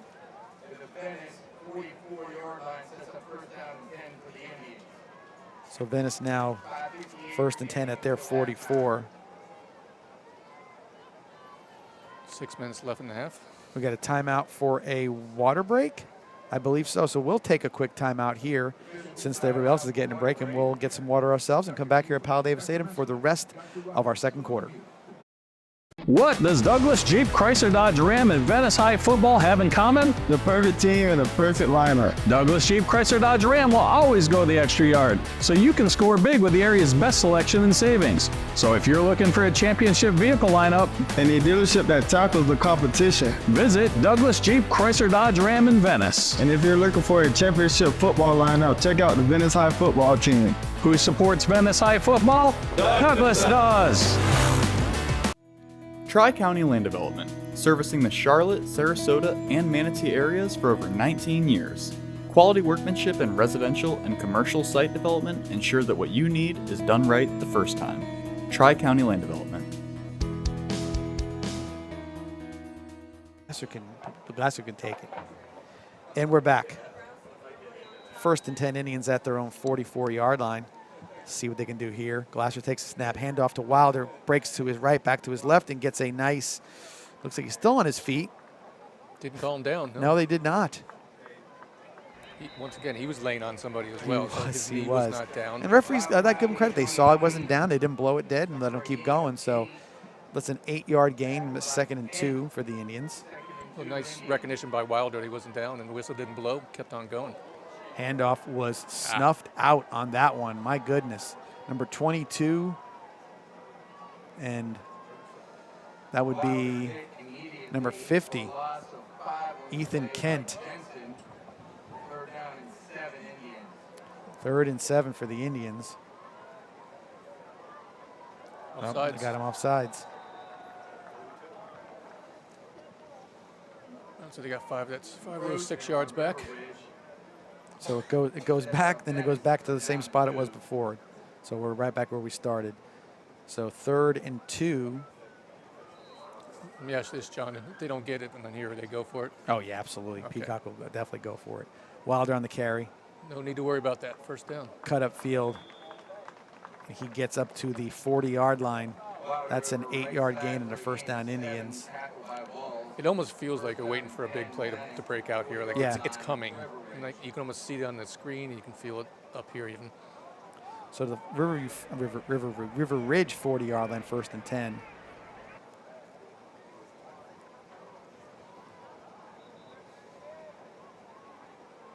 Got a equipment issue. Something going on with somebody's getting off the field.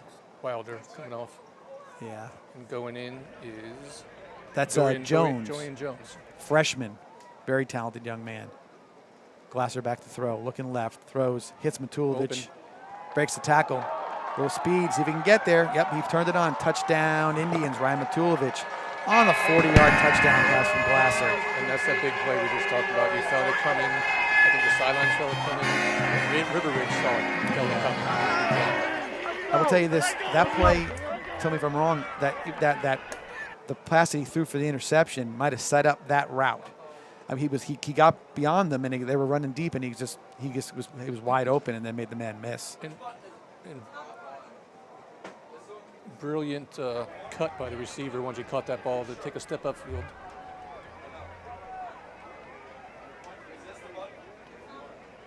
Just quick, push it, real quick. Hold on. We got a light issue real quick. And we fixed it. So with all that, we fixed the lights. We scored a touchdown and we got an extra point. So it's now 28-0. Indians with 4:25 left in the first half. Yeah, they looked impressive offensively. Like I said, we can just tell we're waiting for all these big plays to happen, and they are. Now it remains to be seen if a little over 4 minutes left in the half, whether River Ridge can mount anything against the Indians.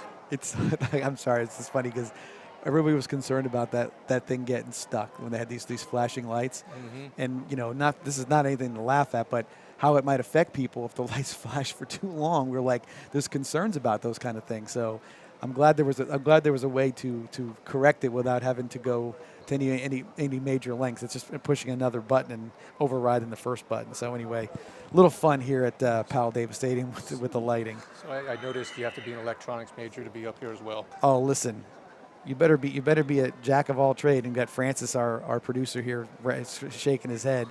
Yes. And we kicked it kind of deep down to about the 14.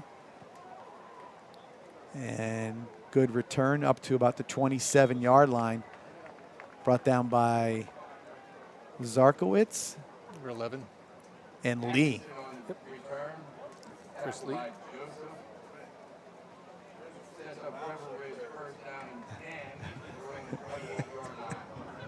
There's all kinds of stuff happening here right now. We're having a little fun here, guys. It's nice to enjoy a 28-0 lead at this point.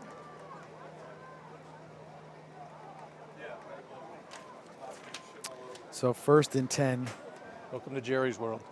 Yeah, at the 28-yard line. Good thing River Ridge is taking their time because we wouldn't be able to call the game with all the stuff happening in this press box. Oh, intercepted. Eli Seed jumps it, makes a move. Got one man to get past the quarterback and a good block there and a touchdown, Eli Seed. He de-armed it. Well, that's the thing we do these days, right? Coach Prime would be proud of that play, that's for sure. Yep, no doubt about it. He read that one beautifully. He looked at the quarterback looked at him, jumped right in front of it. So I'll give him 30 yards on the return, 30-yard and a touchdown for Eli Seed. The quarterback made a mistake trying to get in on the tackle there at the end. Yeah, he had flattened. 3 blockers. It's like we understand the effort, but it was to no avail. Double whammy for him, that one. Yeah, Parker DePayne in for the extra point. They're getting rid of one of the. Oh, they're getting the Venice ball in to kick with. I wonder where they see a ball come flying out of there. We need a football, guys. Where's the ball boy? Can't keep up. Just scored a few minutes ago. Yeah, there's got to be a ball boy somewhere, right? Did he kick it over the fence? No. Possibly. Could have been. See, They strong leg. didn't retrieve the ball yet. Snap is a good hold. Down, fumbled it up, and what do you know? An extra point, no good on a bobbled snap.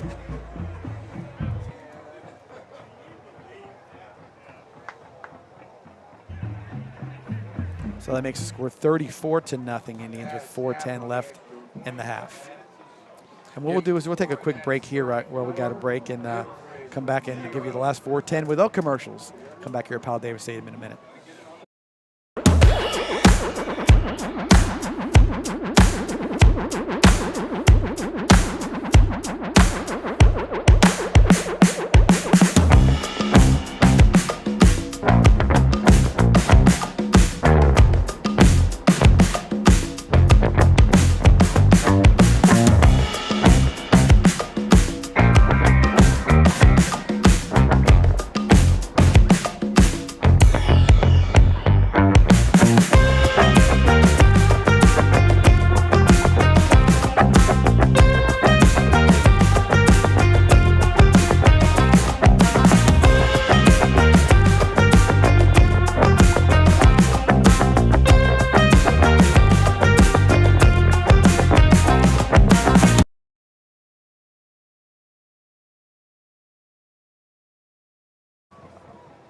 And we're back here set for the kickoff.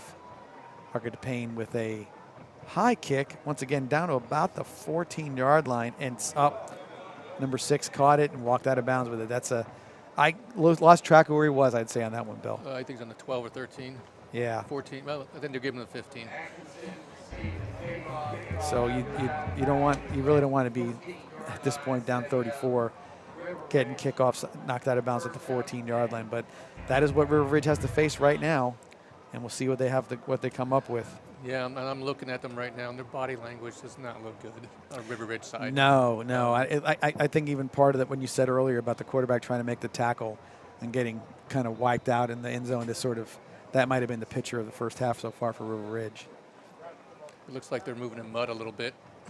Yeah, I mean, there's got to be a point where like even they're sort of losing their enthusiasm for what's going on. But see what they can come up with. We got another player coming off the field. There's got to be some equipment issues going on. It must be helmets or something. This is the fourth Venice player that's come off with an equipment issue.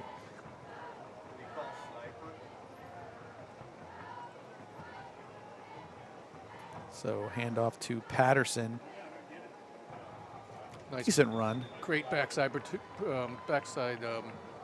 Pursuit by number 55. That would be Dylan Bryant. Yep. Yes. Left free, and they don't expect guys to go run that far and make tackles, but he got a piece of them. So. Yeah, Moss and him were in there to make him, and that's part of the backup defensive line. So a nice play by both of those guys. No gain. Second down and 10. Flag on the play. Looks like it's against Venice. See what it is. Kind of walking out here. Offsides. Oh, personal That foul. ball, personal foul, Venice. So that gives them a first down up to the 29-yard line, or 29-yard line, 30-yard line actually. That's when you don't, with the Indian coaching staff, they'll be asking what that was all about. You know, something silly in a pile. Who knows what it is, but you don't want to see that. Biggest play so far of the night for the Royal Knights.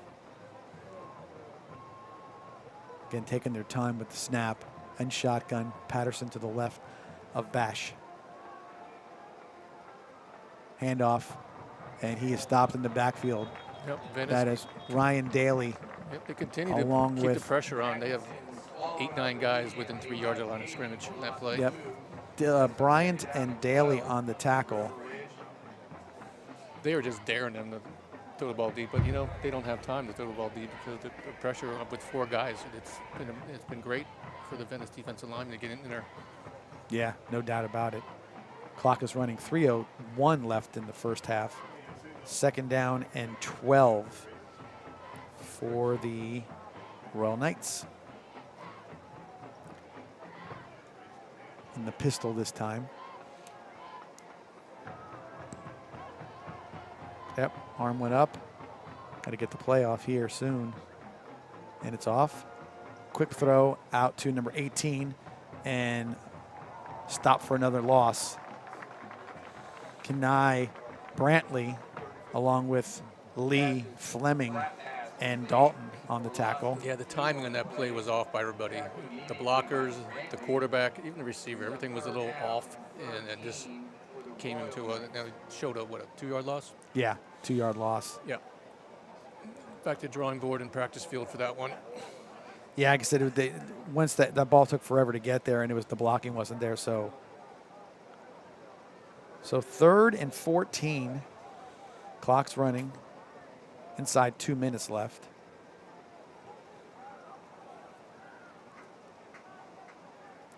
Shotgun snap. Bash throws. Intercepted. Chad Fleming. Oh, just stopped down at the 5-yard line. It looked like he leaned into him a little bit right there. That cannon get shut off a little early there, John? Well, it's an interception, so I guess they're excited for that on its own. I think it might have scared him. So, yeah, if you look right here on the return, gets at about the 40-yard line. And I think if he kept running down the hash, he would have been fine. See, he kind of wobbled out towards that guy and just got enough to get him. Oh, it's too bad because it was a nice play. It was an overthrow by the quarterback.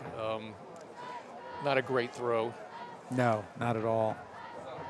Man was open down the field about 10, 12 yards, but threw it right over his head. So 1st and goal at the 6-yard line. We got Ryan Downs in a quarterback, and we've got Dorian Jones in a running back. Here. I'd say probably a little fake inside handoff, and he follows a little power run here by Downs. Oh, he's going to throw. Nobody there. Throw it away. Oh.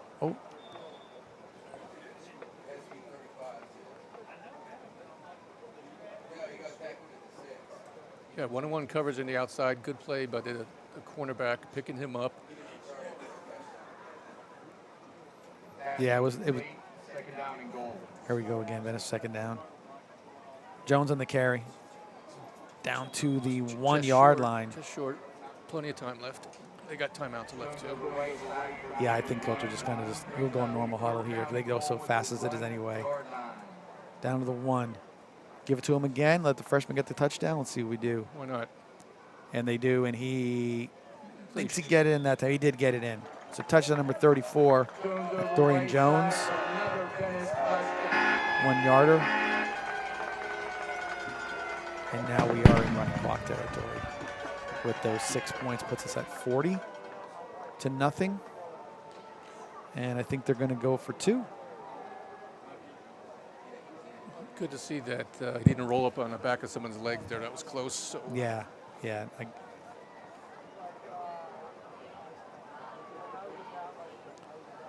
And looks like are we short somebody or looking for the sideline for the play? I think we're looking for the sideline for the play. Call it in. Snap to Jones, and he takes it in for the 2-pointer. So Dorian Jones with 8 points on that play. That does bring the score now to 42-0 for the Indians with 1:09 left in the first half. Coach, I will say this, Bill, so you know, if we score more, he does like to try to save his linemen a little bit. Doesn't want him getting hurt on extra point because it's a little. So he will go for 2. And sometimes people think he's running it up, but really he's just really trying to save anybody from getting hurt on that because he doesn't have a second team. He doesn't have a second string, field goal unit. So. And I assume we can anticipate a lot of the bench being emptied by the Indians in the next half. We've seen a little bit on defense so far, so yeah, I would probably imagine so. The thing is that the 2 quarterbacks we have, they sort of platoon. So, second string is first string is second string on that from that side. But you'll see a lot of Jones at the running back, and you'll see a lot of you'll see Corbett. You'll see a bunch of guys coming in at wide receiver as well.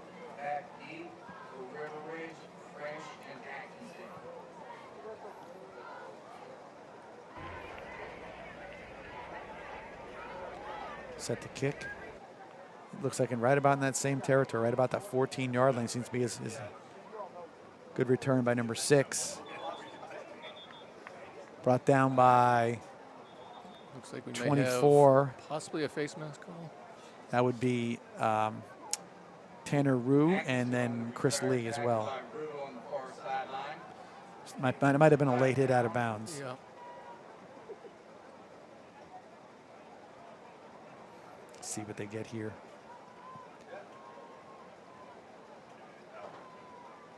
Chain gang doing a good job tonight. Down a man. Who's down? Frank Peacock's not here tonight, but Kevin's out there. So we got a good crew out there. Penalties against the Indians. Walking off 15 yards. I think that's where he's walking to. It is. So a 15-yard penalty again for the Indians. That's the Indians. No small penalties tonight for the Indians. They've got 4 penalties, 3 15-yarders and a 10-yarder. So they're not big plays getting on their offense, money's worth. Big plays on defense, big penalties, right? Yeah, that's it. So first, this is the best field position they started with, I think, other than the interceptions, for the Royal Knights down to at their own 37-yard line. New quarterback. Going with a number 14. Don't have a 14, but he is sacked by number 36, Kane Judson. Yep. Nice pursuit. On the play by Judson for a loss of He was looking to throw across the field initially. Yeah, I believe, at first, backside or something, and that was not there. which is dangerous, and you have to have a very strong arm to do that. Absolutely. Otherwise, how many picks does Venice have at this point? 2. 2. We've evened it out a little bit. So second and 17 from their own 30-yard line. We're getting down to 20 seconds left in the half. Oh, fumble on the ground and recovered by the quarterback, number 14. Another loss on the play. Let's see the replay on that one. covered by River Ridge. Yeah, that is the last play. 5 seconds left. Third down and 21. Yeah, we'll have to give Mr. Bryant, Dylan Bryant, the tackle on that one. So that was a loss of 3, minus 3 yards, and that's the half. So 42-0. What kind of hope was you looking for? Maybe the interception, something to worry about, but we'll do some more talk here at halftime. We'll quick go to some breaks, and we'll have the band and then our analysis of the first half. Be back here at Powell Davis Stadium in a few minutes.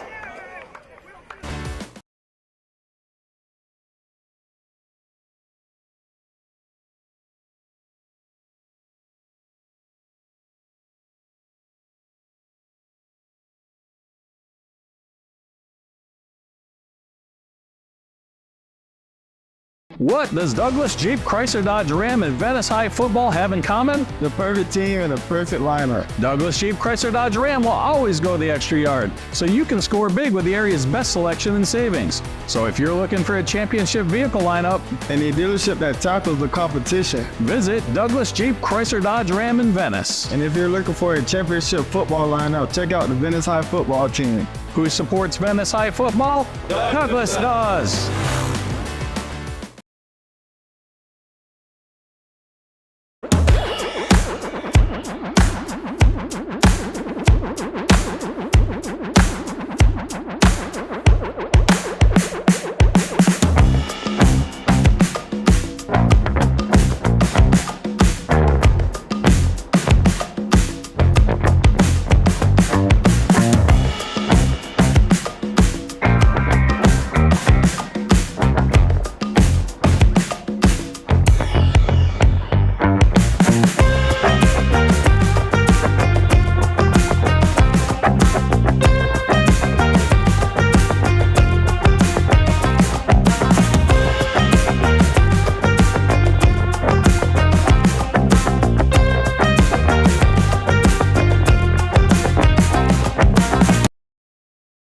It's Maverick for our friends at Tommy's Express Car Wash. You won't find a better wash than at Tommy's Express. 3 minutes in and out to save you time. With Venice now open, Tommy's now has 8 convenient locations in the area and many more to come. Join the Tommy Club here and you're a member at them all. Text the word WORKS to 52884 and get a free Works wash. Good luck this season and go Indians! Drumline Tech is Don Avery. And we're back here at Powell Davis Stadium. We're going to take the opportunity now to watch our 2023 Venice High marching band at halftime. See you back here in a few minutes. Our 2023 field show is entitled Dream. Movement 1, Enter Sandman. Movement 2, Pure Imagination. Sweet Dreams Are Made of These. And Movement 3, Boulevard of Broken Dreams and Dream On.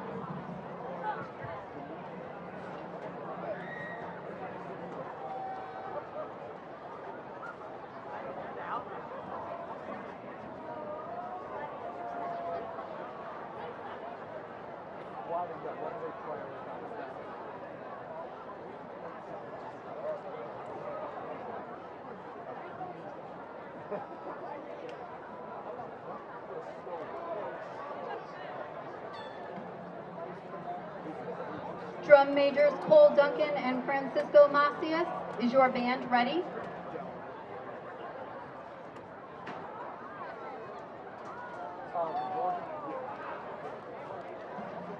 Marching Indians, you may begin your performance.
And we're back here at Powell Davis Stadium. We're still watching the 2023 Venice Indian Marching Band and doing a great job entertaining the fans at halftime.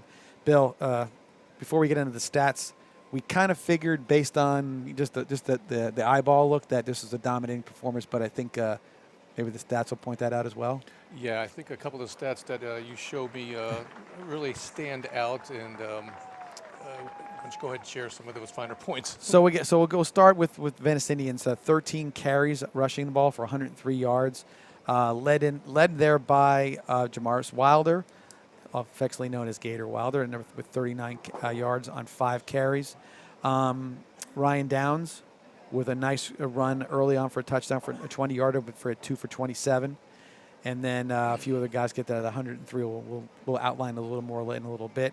Passing-wise, from a total team perspective, 8 pass completions out of 11 attempts, 165 yards passing, 2 interceptions and 3 touchdowns.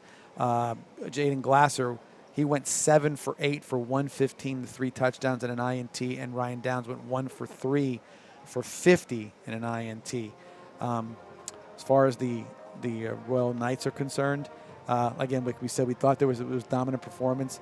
17 carries for 8 yards and 4 for 9 passing for 4 yards for a total of 12 yards of offense in the first half.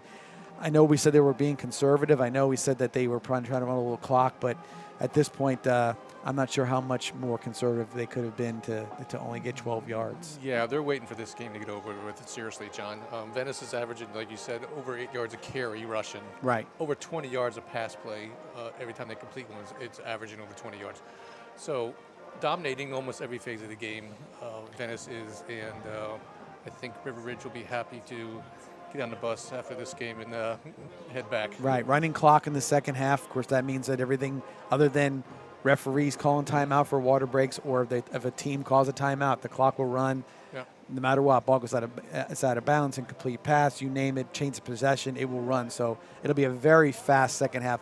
I would imagine Venice will put most of their backups in. River Ridge already put their backup quarterback in, so we may see a very quick half. I mean, if there's 24 minutes and a half, we might get 26 minutes of time in, depending on the change in the quarter a little bit. So it'll definitely run through. Yeah, how the Indians going to look the next couple of years? Watch the second half, and you'll be able to see a lot of guys you're going to be watching for a long time. So everybody out there who's watching, who's waiting for their grandson or son or whatever to get in there, who's not a starter, this is going to be the opportunity to see him on the field. I know Coach will try to run as many plays as he can to keep them give them the chance to get out there and make their mark as well. These are the games that a lot of alumni remember, because these are the games they got themselves in for sure. So well, I think it's very important for the young guys to get real game time experience. It's a whole different level from doing it on practice field to getting in the game and doing it and experiencing it firsthand. So valuable experience that will benefit them the rest of their career as a high school athlete. So we got a visitor up here trying to get rid of him. And they did that time, so there we go with that.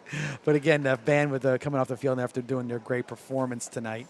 Like I said, they put the time in too. So I'm always glad when we can do the halftime and get them their opportunity to get shown, because this is they get the same opportunities as the football team does, and this is their opportunity at halftime. And they did a nice job tonight. River Ridge didn't bring a band down, so they got a full opportunity to almost go the whole 17 minutes. And look how many there are. They're stretching from one 30-yard line all the way to the other 30-yard line. Mr. Wing, who's in charge of the band, has done a nice job getting the kids to come out for the band and to really be heavily involved. And I think this is showing in their performance as well. The kids are enjoying it, and they're doing a great job with their booster club. It's really cool. Really doing a good job. So with that, we'll take a break, come back here and start the second half, and we'll probably run through it pretty quick. So if you're inclined to stay with us and watch the second half, we'll get a quick one in for you, and we'll get as many names announced as we can for these kids that are getting a chance to play tonight. With that, we'll be back here at Powell Davis Stadium after these messages. What does Douglas Jeep Chrysler Dodge Ram and Venice High football have in common? The perfect team and the perfect lineup. Douglas Jeep Chrysler Dodge Ram will always go the extra yard, so you can score big with the area's best selection and savings. So if you're looking for a championship vehicle lineup And a dealership that tackles the competition. visit Douglas Jeep Chrysler Dodge Ram in Venice, And if you're looking for a championship football lineup, check out the Venice High football team. who supports Venice High football? Douglas does.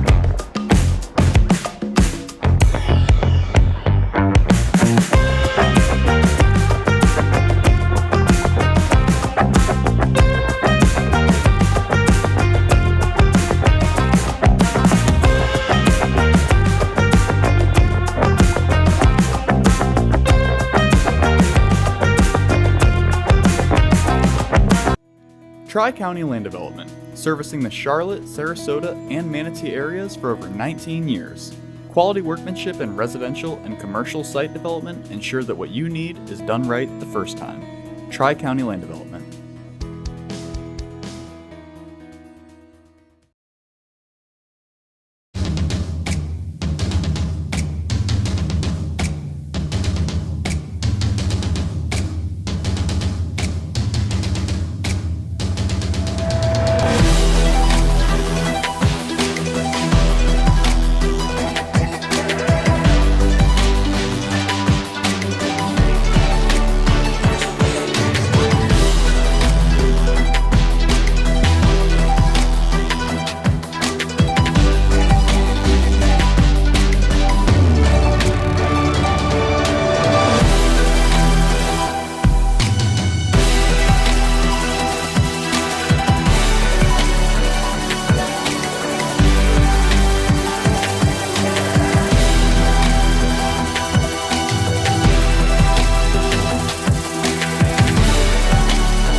It's Maverick for our friends at Tommy's Express Car Wash. You won't find a better wash than at Tommy's Express. 3 minutes in and out to save you time. With Venice now open, Tommy's now has 8 convenient locations in the area and many more to come. Join the Tommy Club here and you're a member at them all.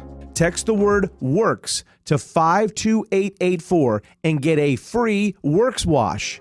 Good luck this season and go Indians! It's the Out of This World sales event at Douglas Jeep Chrysler Dodge Ram, and we just launched the most stellar deals of the year. It's Jeep season, so blast off in the new Jeep Compass Limited from only $339 per month. Or leave the world behind in the new Jeep Grand Cherokee from $429 per month. It's Ram season, so shoot for the stars in the new Ram 1500 Quad Cab from only $369 per month. Don't miss the Out of This World sales event going on now at Douglas Jeep Chrysler Dodge Ram in Venice. Who has Out of This World savings? Douglas does! And we're back here with the score 42-0, Venice over River Ridge. And Bill, just again to recap on the first half, only 12 total yards for River Ridge. I think that, at this point, the game's over in regards to the competitive side of things. I think they're probably going to get some young players on the field like hold on, Venice. John. They did defer the first half kickoff. That's true. They get the ball starting the second half. Their hope still lives at this point. Yes. So we'll get to see. I think Venice will get some guys out there. I think Rivers do the same thing. Obviously hoping to get through this game with very little injuries or anything like that as far as the running clock is concerned. So we'll see. I'll tell you what I don't want to see. I don't want it to be sloppy. You know what I mean? Let's see if let's everybody be crisp. No, not a bunch of penalties and stuff like that. Let's stay on sides. Let's not face mask somebody. Let's not do that stuff. Play as hard as you want to play, but don't get too sloppy with stuff. Yeah, the perfect thing for me to see as a coach, if I was in Venice right now, it would be some of those, nice long 60, 70-yard drives where you're running the ball a lot. Yeah. And the clock is running, like you said, so it's going to move quickly.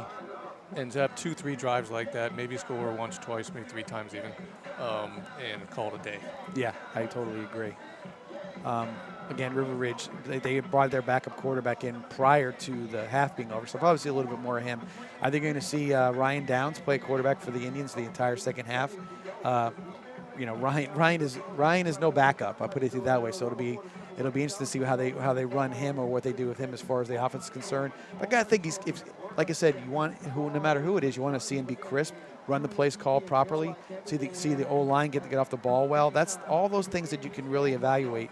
You want to see all those things, and hopefully that's how it turns out. I did see a nice article on Gosser in the paper this week in the Herald, Sarasota local paper. He is. I had him on our podcast, 941 Sports Zone podcast. So you can watch it on YouTube on Vibe and Aspect Media, just like you're watching us here on the VSN network for the games tonight. But he came on and he very, very well spoken, poised kind of kid. Yep. And like I said, when you see him you stand next to him, he doesn't present himself as a big guy, but he's a big guy. There's no doubt about it.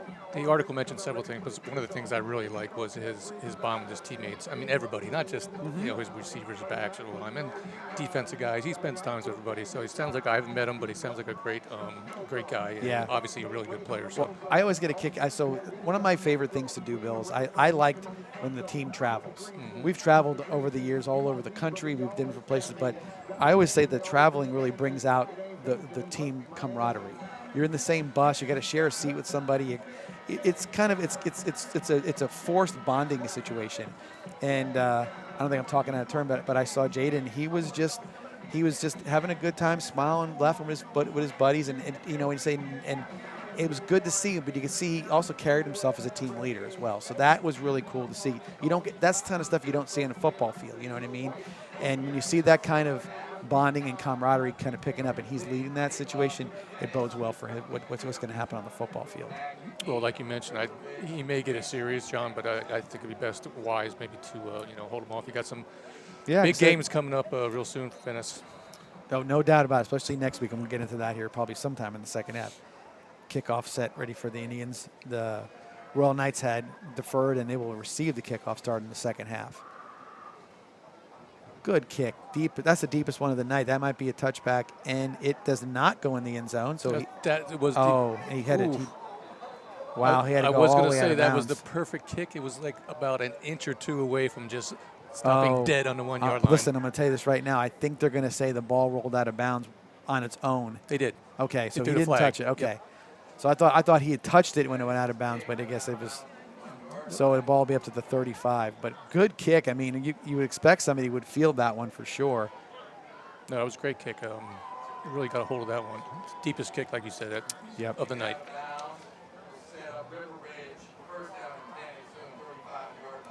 So the clock never started because they didn't touch the ball. So we'll see. We're at 12 minutes right now, and it'll start soon on this first snap. Well, they brought the starters back in. So we're going I formation. It's Bash in there with number 20, Anthony Patterson, at a running back. Oh, clock started before the bus. Yeah, he blew it in. So I guess that was because of the penalty. He blew it in. Hand off to Patterson. Not much there. Nothing there. See who comes up with it, making the tackle. Looks like somebody filled the hole. Yeah, so second down and 10 after that play. No gain. Yeah, it might have been Keyshawn Reed. It was Okay. Reed, yeah. Once again, defensive line being very stout. Yeah, I mean, you get your second team in there. You like to see them going out there and making plays. So that's a good sign right there. Motion. Shotgun for Bash. Handoff to Patterson. Filled well. That's Joseph on the tackle. Jordan Joseph. He's a backup, but he could be a starter. I mean, he's a good looking linebacker. Yeah, that's that counter play, that run. It takes a little time to develop, and like I said, they're a little sluggish from behind the lineman, and even the running back looked like he was a little slow in that delivery. So 3rd and 8 for River Ridge. See if I can get some names out there. 53, Bradley Hupp on the defensive line. You've got Jackson Moss. You've got number 68. You got that's Keyshawn Reed, and number 60. I think another number 60 there. I'll get you in a second. High formation. Hand off to Patterson. Cuts up field. Doesn't look like he got much on that one. It'll be 4th. Brought down by Zarkowitz and Marte, Bradley Marte. So no gain. I'll give him 1. So 4th and 7 at the 38-yard line. Let's see if we get somebody who can catch the ball for us on the on the punts.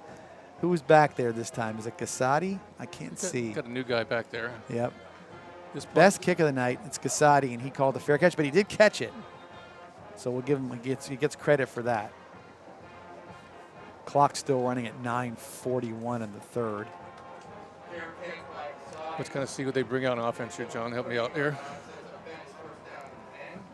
It is Ryan Downs at quarterback. It is. It's Dorian Jones at running back. We've got number 18, Kian Lavelle at wide receiver, and I didn't see the top guy, but we'll see shortly who that is. Ball at the 30-yard line, 1st and 10.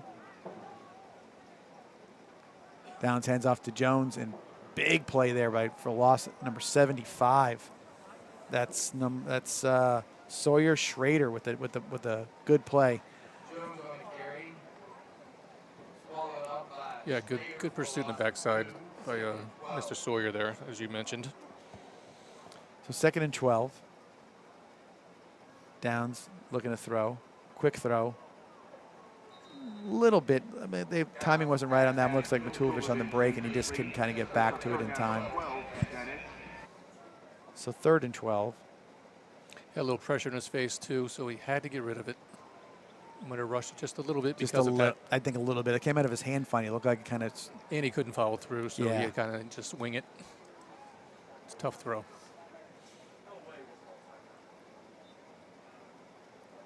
So they were doing something with the ball, marking it, so we just blew in the 40-second clock. Downs gets the snap, looking to throw. Again, out to Matulovic. And that time he gets the 1st down with a little extra effort. Yeah, that time he had a little more time, John, and he was able to follow through, complete the pass. Pretty much the same play as before. So Chope on the tackle for River Ridge. That would be a 13-yard gain and a 1st down for the Indians. And that ball had a little snap on it, so it was a nice, impressive throw all the way to the deep sideline. Downs on the keeper. Got a flag on the play as well. Ball got knocked out of bounds. Yeah, good hit. So it looks like the got helmet on his hand. There was a hold there by the Indians, though. I believe they called it. Yeah. So Downs is hurt on the sideline. I think he hurt either a hand or a rib. I can't really tell on that play, but there is a flag. Yeah, hopefully it's just the wind, but he gets up quickly. So the penalty is a spot foul. So from the spot of the foul, there was a. So it was a 9-yard gain and a 10-yard. Minus 10, so 1st and 11. It's number 22, Tyler Jensen, in there on Jones. Loss of 4. Yeah, they're pretty much sending the house. Absolutely. Right now. So absolutely. If they're going to do that, I'm not going to blame Venice for throwing the ball occasionally. No, they're going to have to. That's part of the deal now. So ball at the 36-yard line. Quick throw to Matulovic from Glasser, incomplete. 3rd and 15. Looks like I think you're right, Bill. I think Downs might have got the wind knocked out of him is what it was. He's up and walking towards Coach Peacock. Maybe he'll get himself back in the game.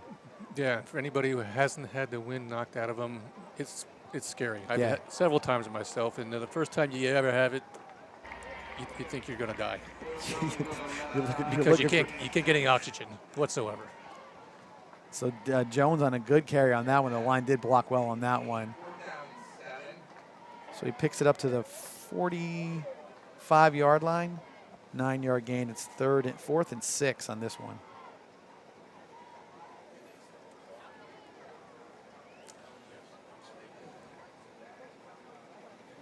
It's like it's setting up as a pass. I would think so. No, they're doing a Jones counter on the draw. carry. And he will be short. Stopped in there by number 27. And it's at Schrader and Walls on the tackle.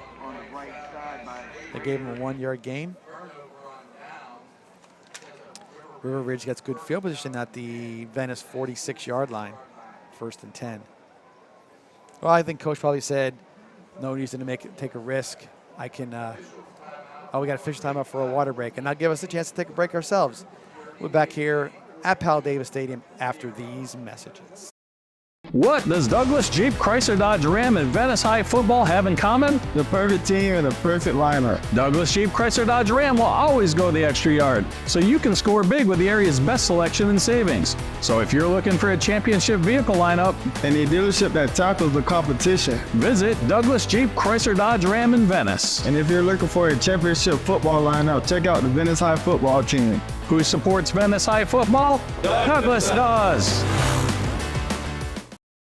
It's Maverick for our friends at Tommy's Express Car Wash. You won't find a better wash than at Tommy's Express. 3 minutes in and out to save you time. With Venice now open, Tommy's now has 8 convenient locations in the area and many more to come. Join the Tommy Club here and you're a member at them all.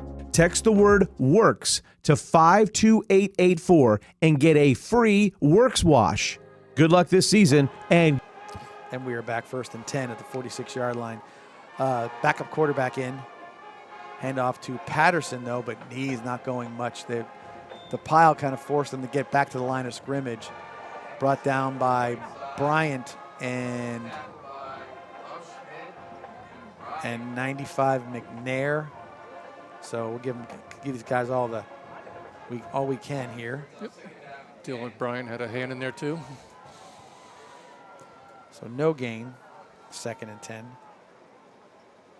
And Bill, we were talking in the break, you know, you and I were high school about the same time here at Venice High School. This field, I mean, it looks fantastic. It's the same grass that we had in 1985 and 83. Can't believe that. It looks so pristine. I know. 14 to quarterback, and it's intercepted. It's Zarkowitz on the interception. Takes it down. He's got a chance. He's got a chance. Got to cut it back. He does. Got caught backside by Patterson, but great play by Ben Zarkowitz. That was number 14 on the field, which we don't have a number 14 on the roster. All the way down to the 10, Johnny. So I'm going to give him that's a 50-something yard return right there. It's at the 10. Caught it about the 37, so that's let me see. Am I right? Yeah, 37. So 13 and 40. That's a 53-yard return, if my math is right. Indians take the ball. We got Ryan Downs back on the field. That's good to see. So 1st and goal at the River Ridge 10. Let's see what they do here. Hand off to, quick pass, throw, whoop. What happened? The receiver was grabbed. I think they're calling the flag in the play on the outside. The inside one just went through. I don't know if it went through his hands or it was a little off to the left. Well, I'm not sure what was going down down the bottom of the field. A little hand fighting. Are they going to call a holding penalty or offensive interference on Tulovic? It could be one of anything. There could be offsetting.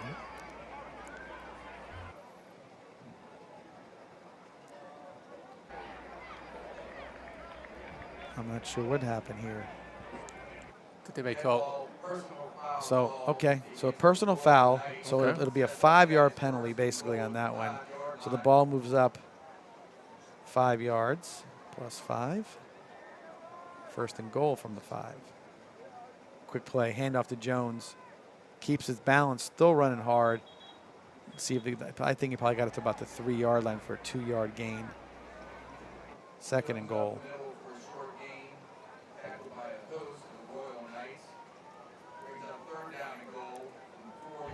Oh, they did count the play. Okay, so that was a play, and they got dead ball foul.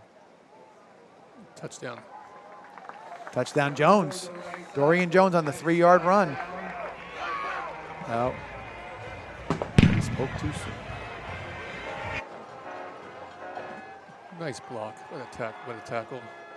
Pancake. I'm not seeing where I didn't see a penalty on that one. We'll wait to see what the call is here. Comes the referee over. And the penalty is chop block.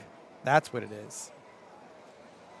So a chop block negates the touchdown run by Jones. That'll be going back to the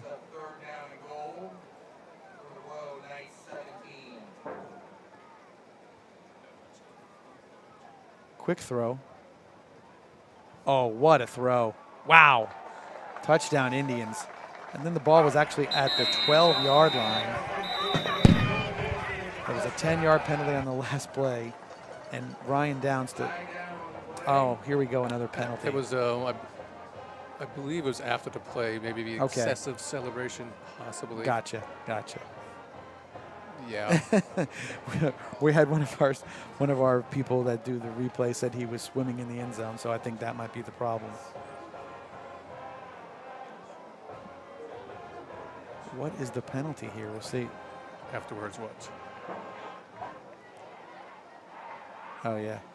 There's the penalty.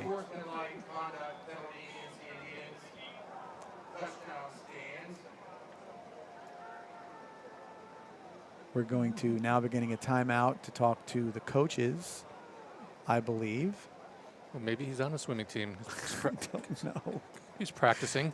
Sometimes you're trying to narrate this stuff and trying to figure it out. You're just better off saying nothing and let it play out for a while, because it's just like the weirdest thing ever. So there's no touchdown. They're lining up for, is it a 2-point conversion they're lining up for? I don't know what it is. Yes, they're lining up for the 2-point conversion, not kicking it. And that's the penalty. So it was a 12-yard touchdown. And then we're going to go extra point, 2-point conversion after the 15-yard penalty. Actually, and if it was 15-yard, I think it was from the 17. No, actually, they only marked it off 10 for whatever reason. So it was 12, and then I think this one's should be back to the 17, because it would be 15-yarder. We're still not quite sure. We'll know here shortly. So now it's going back up to the. Maybe they're going to wait till the kickoff to assess the penalty. I would think that would be the case. Yes. Regardless, nice throw, route. Yeah, absolutely. Catch, move. And he stayed in bounds. He was real close to the sidelines. 2-point conversion is to number 80. That would be Frazier. Bryson Frazier was incomplete. So with that, all the confusion, we'll see where the ball is marked up on the kickoff here. But it is 48-0 Venice Indians. That's the end of the third quarter. So we'll flip sides and do the kickoff. Fast quarter. They're fast. And when you can say there's been maybe 15 plays total, but both teams, that's how fast these things can go. But again, it's understandable of what the intent is. You just don't want a team to score 85, 80-some points on a team. It's sort of the mercy rule is it does make some sense when you have some of these matchups that can be a little lopsided. Yeah, and even a safety issue as well. Sure. It obviously cuts down the number of plays and number of potential injuries. So, yeah, good thing, especially when it scores like this and the game is like this and the total yards is lopsided, to say the least. So we're at the 40. So I'll see where they're going to mark the ball.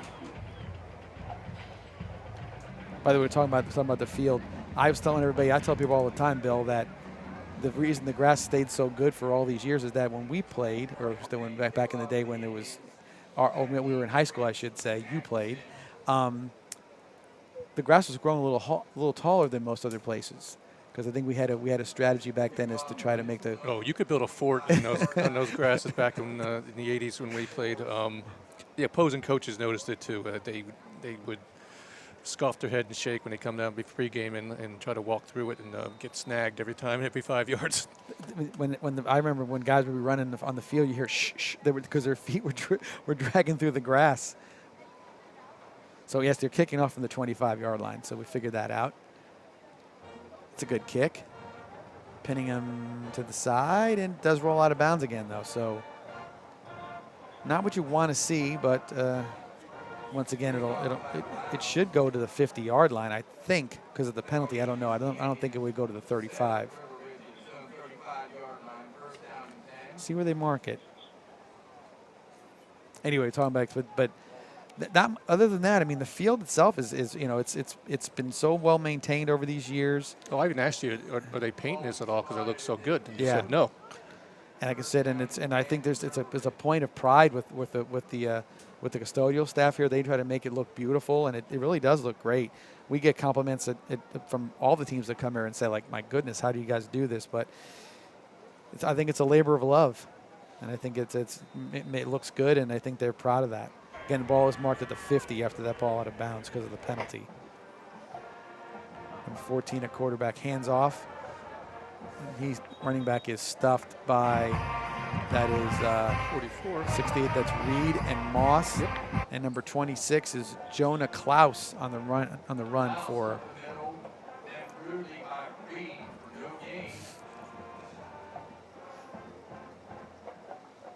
Yeah, no gain on that one. 2nd and 10 from the 50-yard line. Shout out to all of our alumni who played on this field, watching in Georgia, Alabama, Arkansas, you name it. They're all over the place watching us, so we'd love to hear that. And get you got the feedback. proof. You got proof of that. I saw your we phone. Sure do. Again, number 14 at quarterback, quick handoff to Klaus again. Good cut up field, nice run. Brought down by number 42 of the Indians. That is Merrick Borelli on the tackle. That's a good 6-yard gain. It'll be 3rd and 4 for the Royal Knights. Almost doubles their output, right? The 6-yard gain right there. That's a big deal right there. Not to make light of it, but this is a blowout. Yeah, it's like I said, coming into it, I'm sure their coaches were, they probably gave them some realistic perspective on it. But when it starts to happen, I feel sorry for them sometimes, and they got to kind of take their lumps on this one. That's Klaus again. Brought down by, that's B21. That is Marte and Zarkowitz. Yep.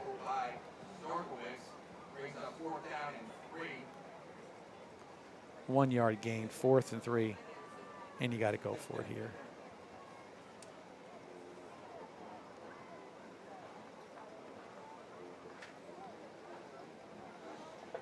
Stadium starting to empty out a little bit. A little bit. Everybody kind of hangs in now. Even with running clocks, we always have a hang-in moment. Then it'll be one play or so. You say, oh, they all start to congregate towards the exits. We got a timeout on the field. It's a timeout, River Ridge, and we'll take a quick timeout. Give those commercials a chance to get out from underneath wherever they've been hiding for a few minutes. We'll be back here at Powell Davis Stadium right after this.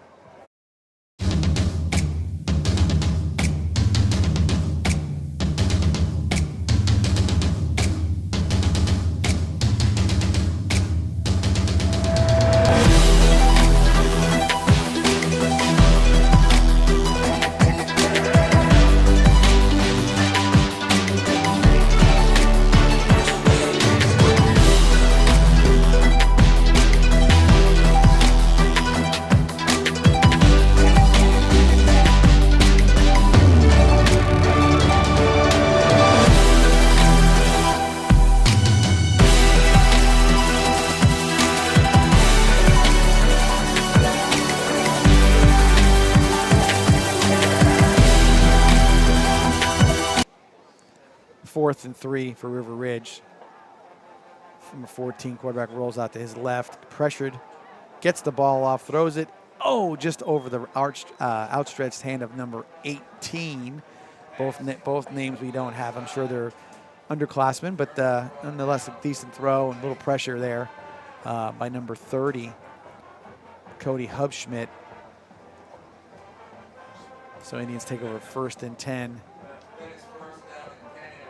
at the 43-yard line.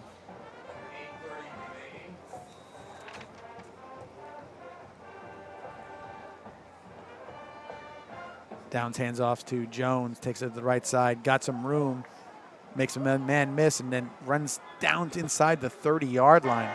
Dorian Jones on a really nice run. Once again, he's a freshman, everybody, so he's got some talent, and he's got some time to be an Indian to get better. Yeah, we talked about at halftime. One of these younger guys getting a chance to shine a little bit, it's going to benefit him so much down the road. We got another holding penalty, though. Yeah. And we're getting excited seeing all these great plays, and then all of a sudden, kaboom. That was a 27-yard run that just got called back. Yep. So spot foul again. So it's 1st and 11. So they're actually 1st and 10. So a 10-yard gain and a 10-yard loss. -10. Downs on the keeper, runs it right, running hard, and ran himself right past the line of gain. So it should be 1st down Indians. Got an injury, looks like a cramp, maybe for number 4 of River Ridge.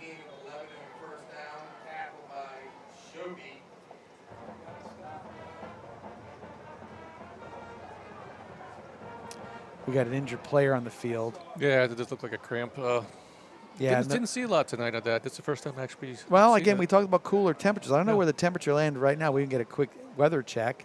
I bet you it's probably, could it be in the 70s yet? We'll see here shortly, although I get no coverage on my phone here. So, 84. So that's not bad. Low humidity, 84. 82. Oh, 82. Producer says. Oh, wait a second. We went high techie. We got 82. So we're good right there. So it's not fall yet, because we know that's wishful thinking. But it is getting close to that nice weather time for us. 1st and 10 at the River Ridge 47-yard line. Speaking of weather, how was the weather last weekend in Gainesville? Didn't even notice it, but it was nice. That's Jones on the carry, brought down by number 90.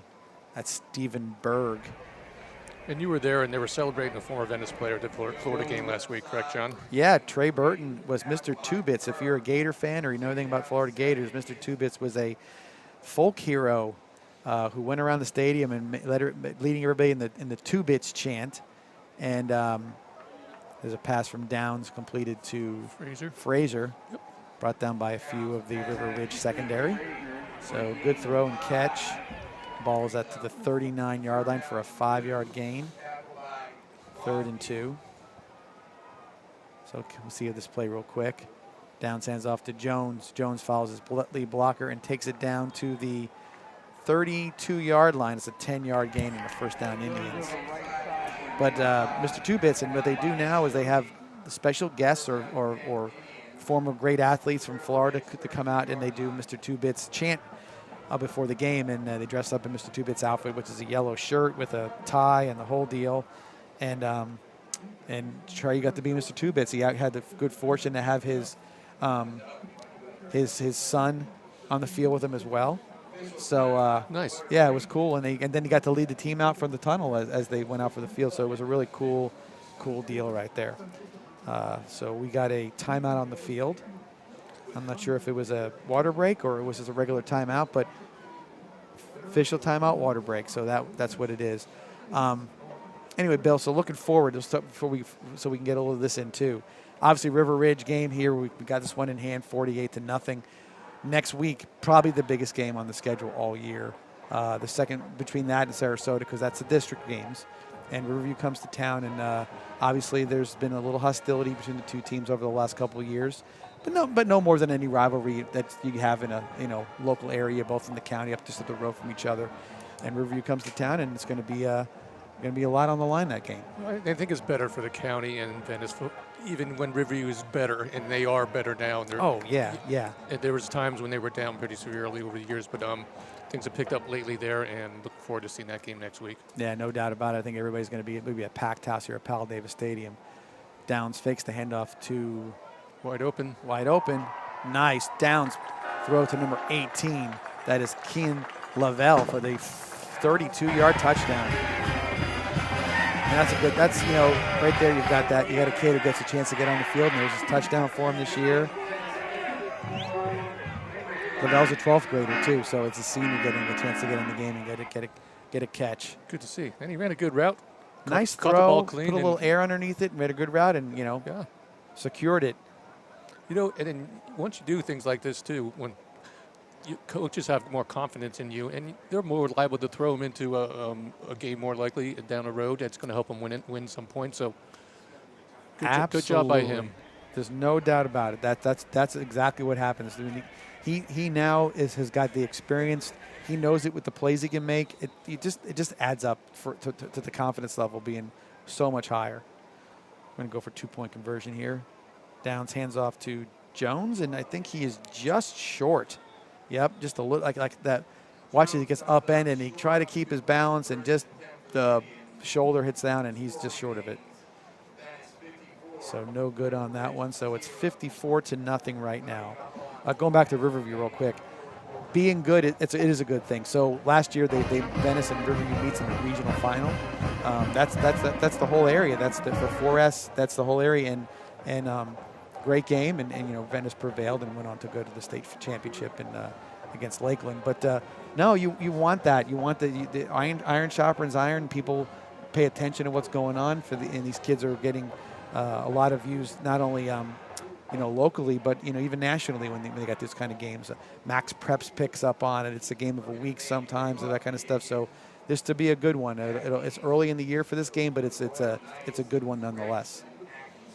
Yeah, like I said, I'm really looking forward to seeing that game next week and seeing what they bring to the table in Riverview, and then that rivalry, show up again and play itself out. Indians set the kickoff from the 40. See if he gets it right down to that 14-yard line again. Close, 15. That's number 6. Oh, good play. That's Zarkowitz on the tackle again. He's having a great night in special teams. And that was Atkinson on the return. Really nice play. Yeah, I mean, that's a solid tackle right there. You want to come down flying, but you don't want to come out of control, obviously. No, and the way he's kicking the ball so high like that, it is good that they break down, wait for the guy to make a move, and then go ahead and make the tackle. Yeah, I agree. So 1st and 10, River Ridge at their own 25-yard line. 2:37 left, John. Once again, going quick. Yeah, it does fly by. And I would imagine they'll probably run a few plays, and this could be the end of the game here shortly. Handoff to, see that young man's name, gets about a yard on the play. Oh, that's the same guy. He looked different for some reason. That's Klaus. Brought down by Bryant and Reed. Both of them have been active here in the second half.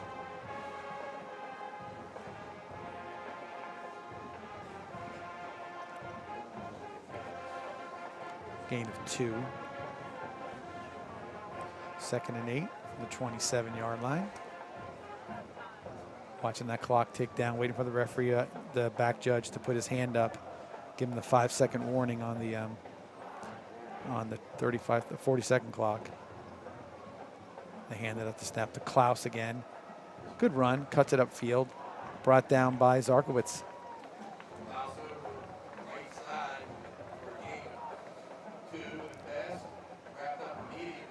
So it's 3rd and 5. I mean, if you had to give a defensive player of a game away, was Zarkowitz somebody you probably look at for this game? Right now. I mean, he's been because he's played not only what he's done in the second half on defense, but the fact that he played so well on special teams. Absolutely. He's had a full game. So 3rd and 5, inside of 1 minute left in the game. I might give it to the whole defense. Yeah, defense played great. Klaus again on the carry. Brought down by Zarkowitz, along with, that would be from number 42. That's Tanner Borelli. And Tanner Rue. And Rue. Left side, tackled by Zorkowitz and Heenan. And it's a first down for the Knights. Looks like this will probably be the last play. Takes the snap, hands off to Klaus. Stop for no gain. Looks like Reed and Hupp on the tackle. So did Venice hold them under 50 total yards? Oh, yeah. Yeah, that's for sure. I ran into many of those. No, not at all. So clock's running down. That's all zeros, and his final score, Indians 54, Royal Knights 0. We'll take a break, come back here and give you the final stats and final rundown of the game back here at Powell Davis Stadium in a few minutes. Welcome back next week when the Indians play the Riverview Rams here at 7:30 at Powell Davis Stadium. Safe travel.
What does Douglas Jeep Chrysler Dodge Ram and Venice High football have in common? The perfect team and the perfect lineup. Douglas Jeep Chrysler Dodge Ram will always go the extra yard, so you can score big with the area's best selection and savings. So if you're looking for a championship vehicle lineup And a dealership that tackles the competition. visit Douglas Jeep Chrysler Dodge Ram in Venice, And if you're looking for a championship football lineup, check out the Venice High football team.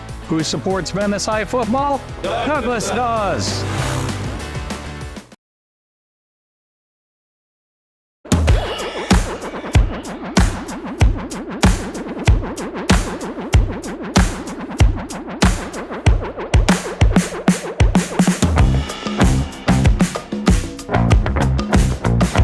And we're back here with the final rundown of tonight's game. And Bill, first of all, thank you for showing up for me on short notice. You did a fantastic job. I knew you would, and we'll have you back for sure. If you're ready to do it again, you've got the one game prep. You're ready to go from this point forward. If I can come every time and have them win in this kind of game, I'll do it every week, John. So a running clock win is what you're here for. Yeah. That's perfect. That's perfect. Bill, we were looking over the stats, so let's start the opposite way this time. I'll start with River Ridge. We were wondering if they even broke 50 yards against the Indians, but they did not.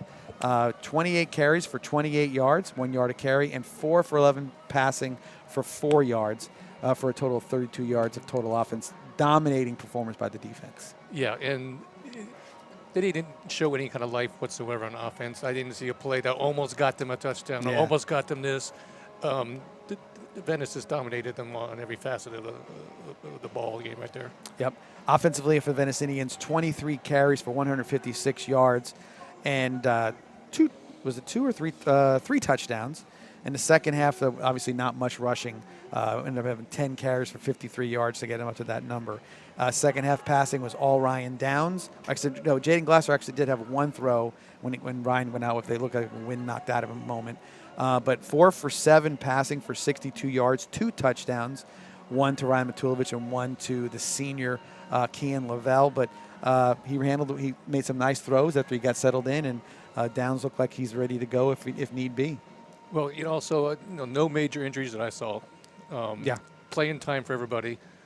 I would say it's a great tune-up for next week against Riverview. Yeah, I will say this. One thing I'd say, penalties maybe a little more than they wanted to have. That's to be nitpicky. Other than that, I think the game was well played. I think they were crisp.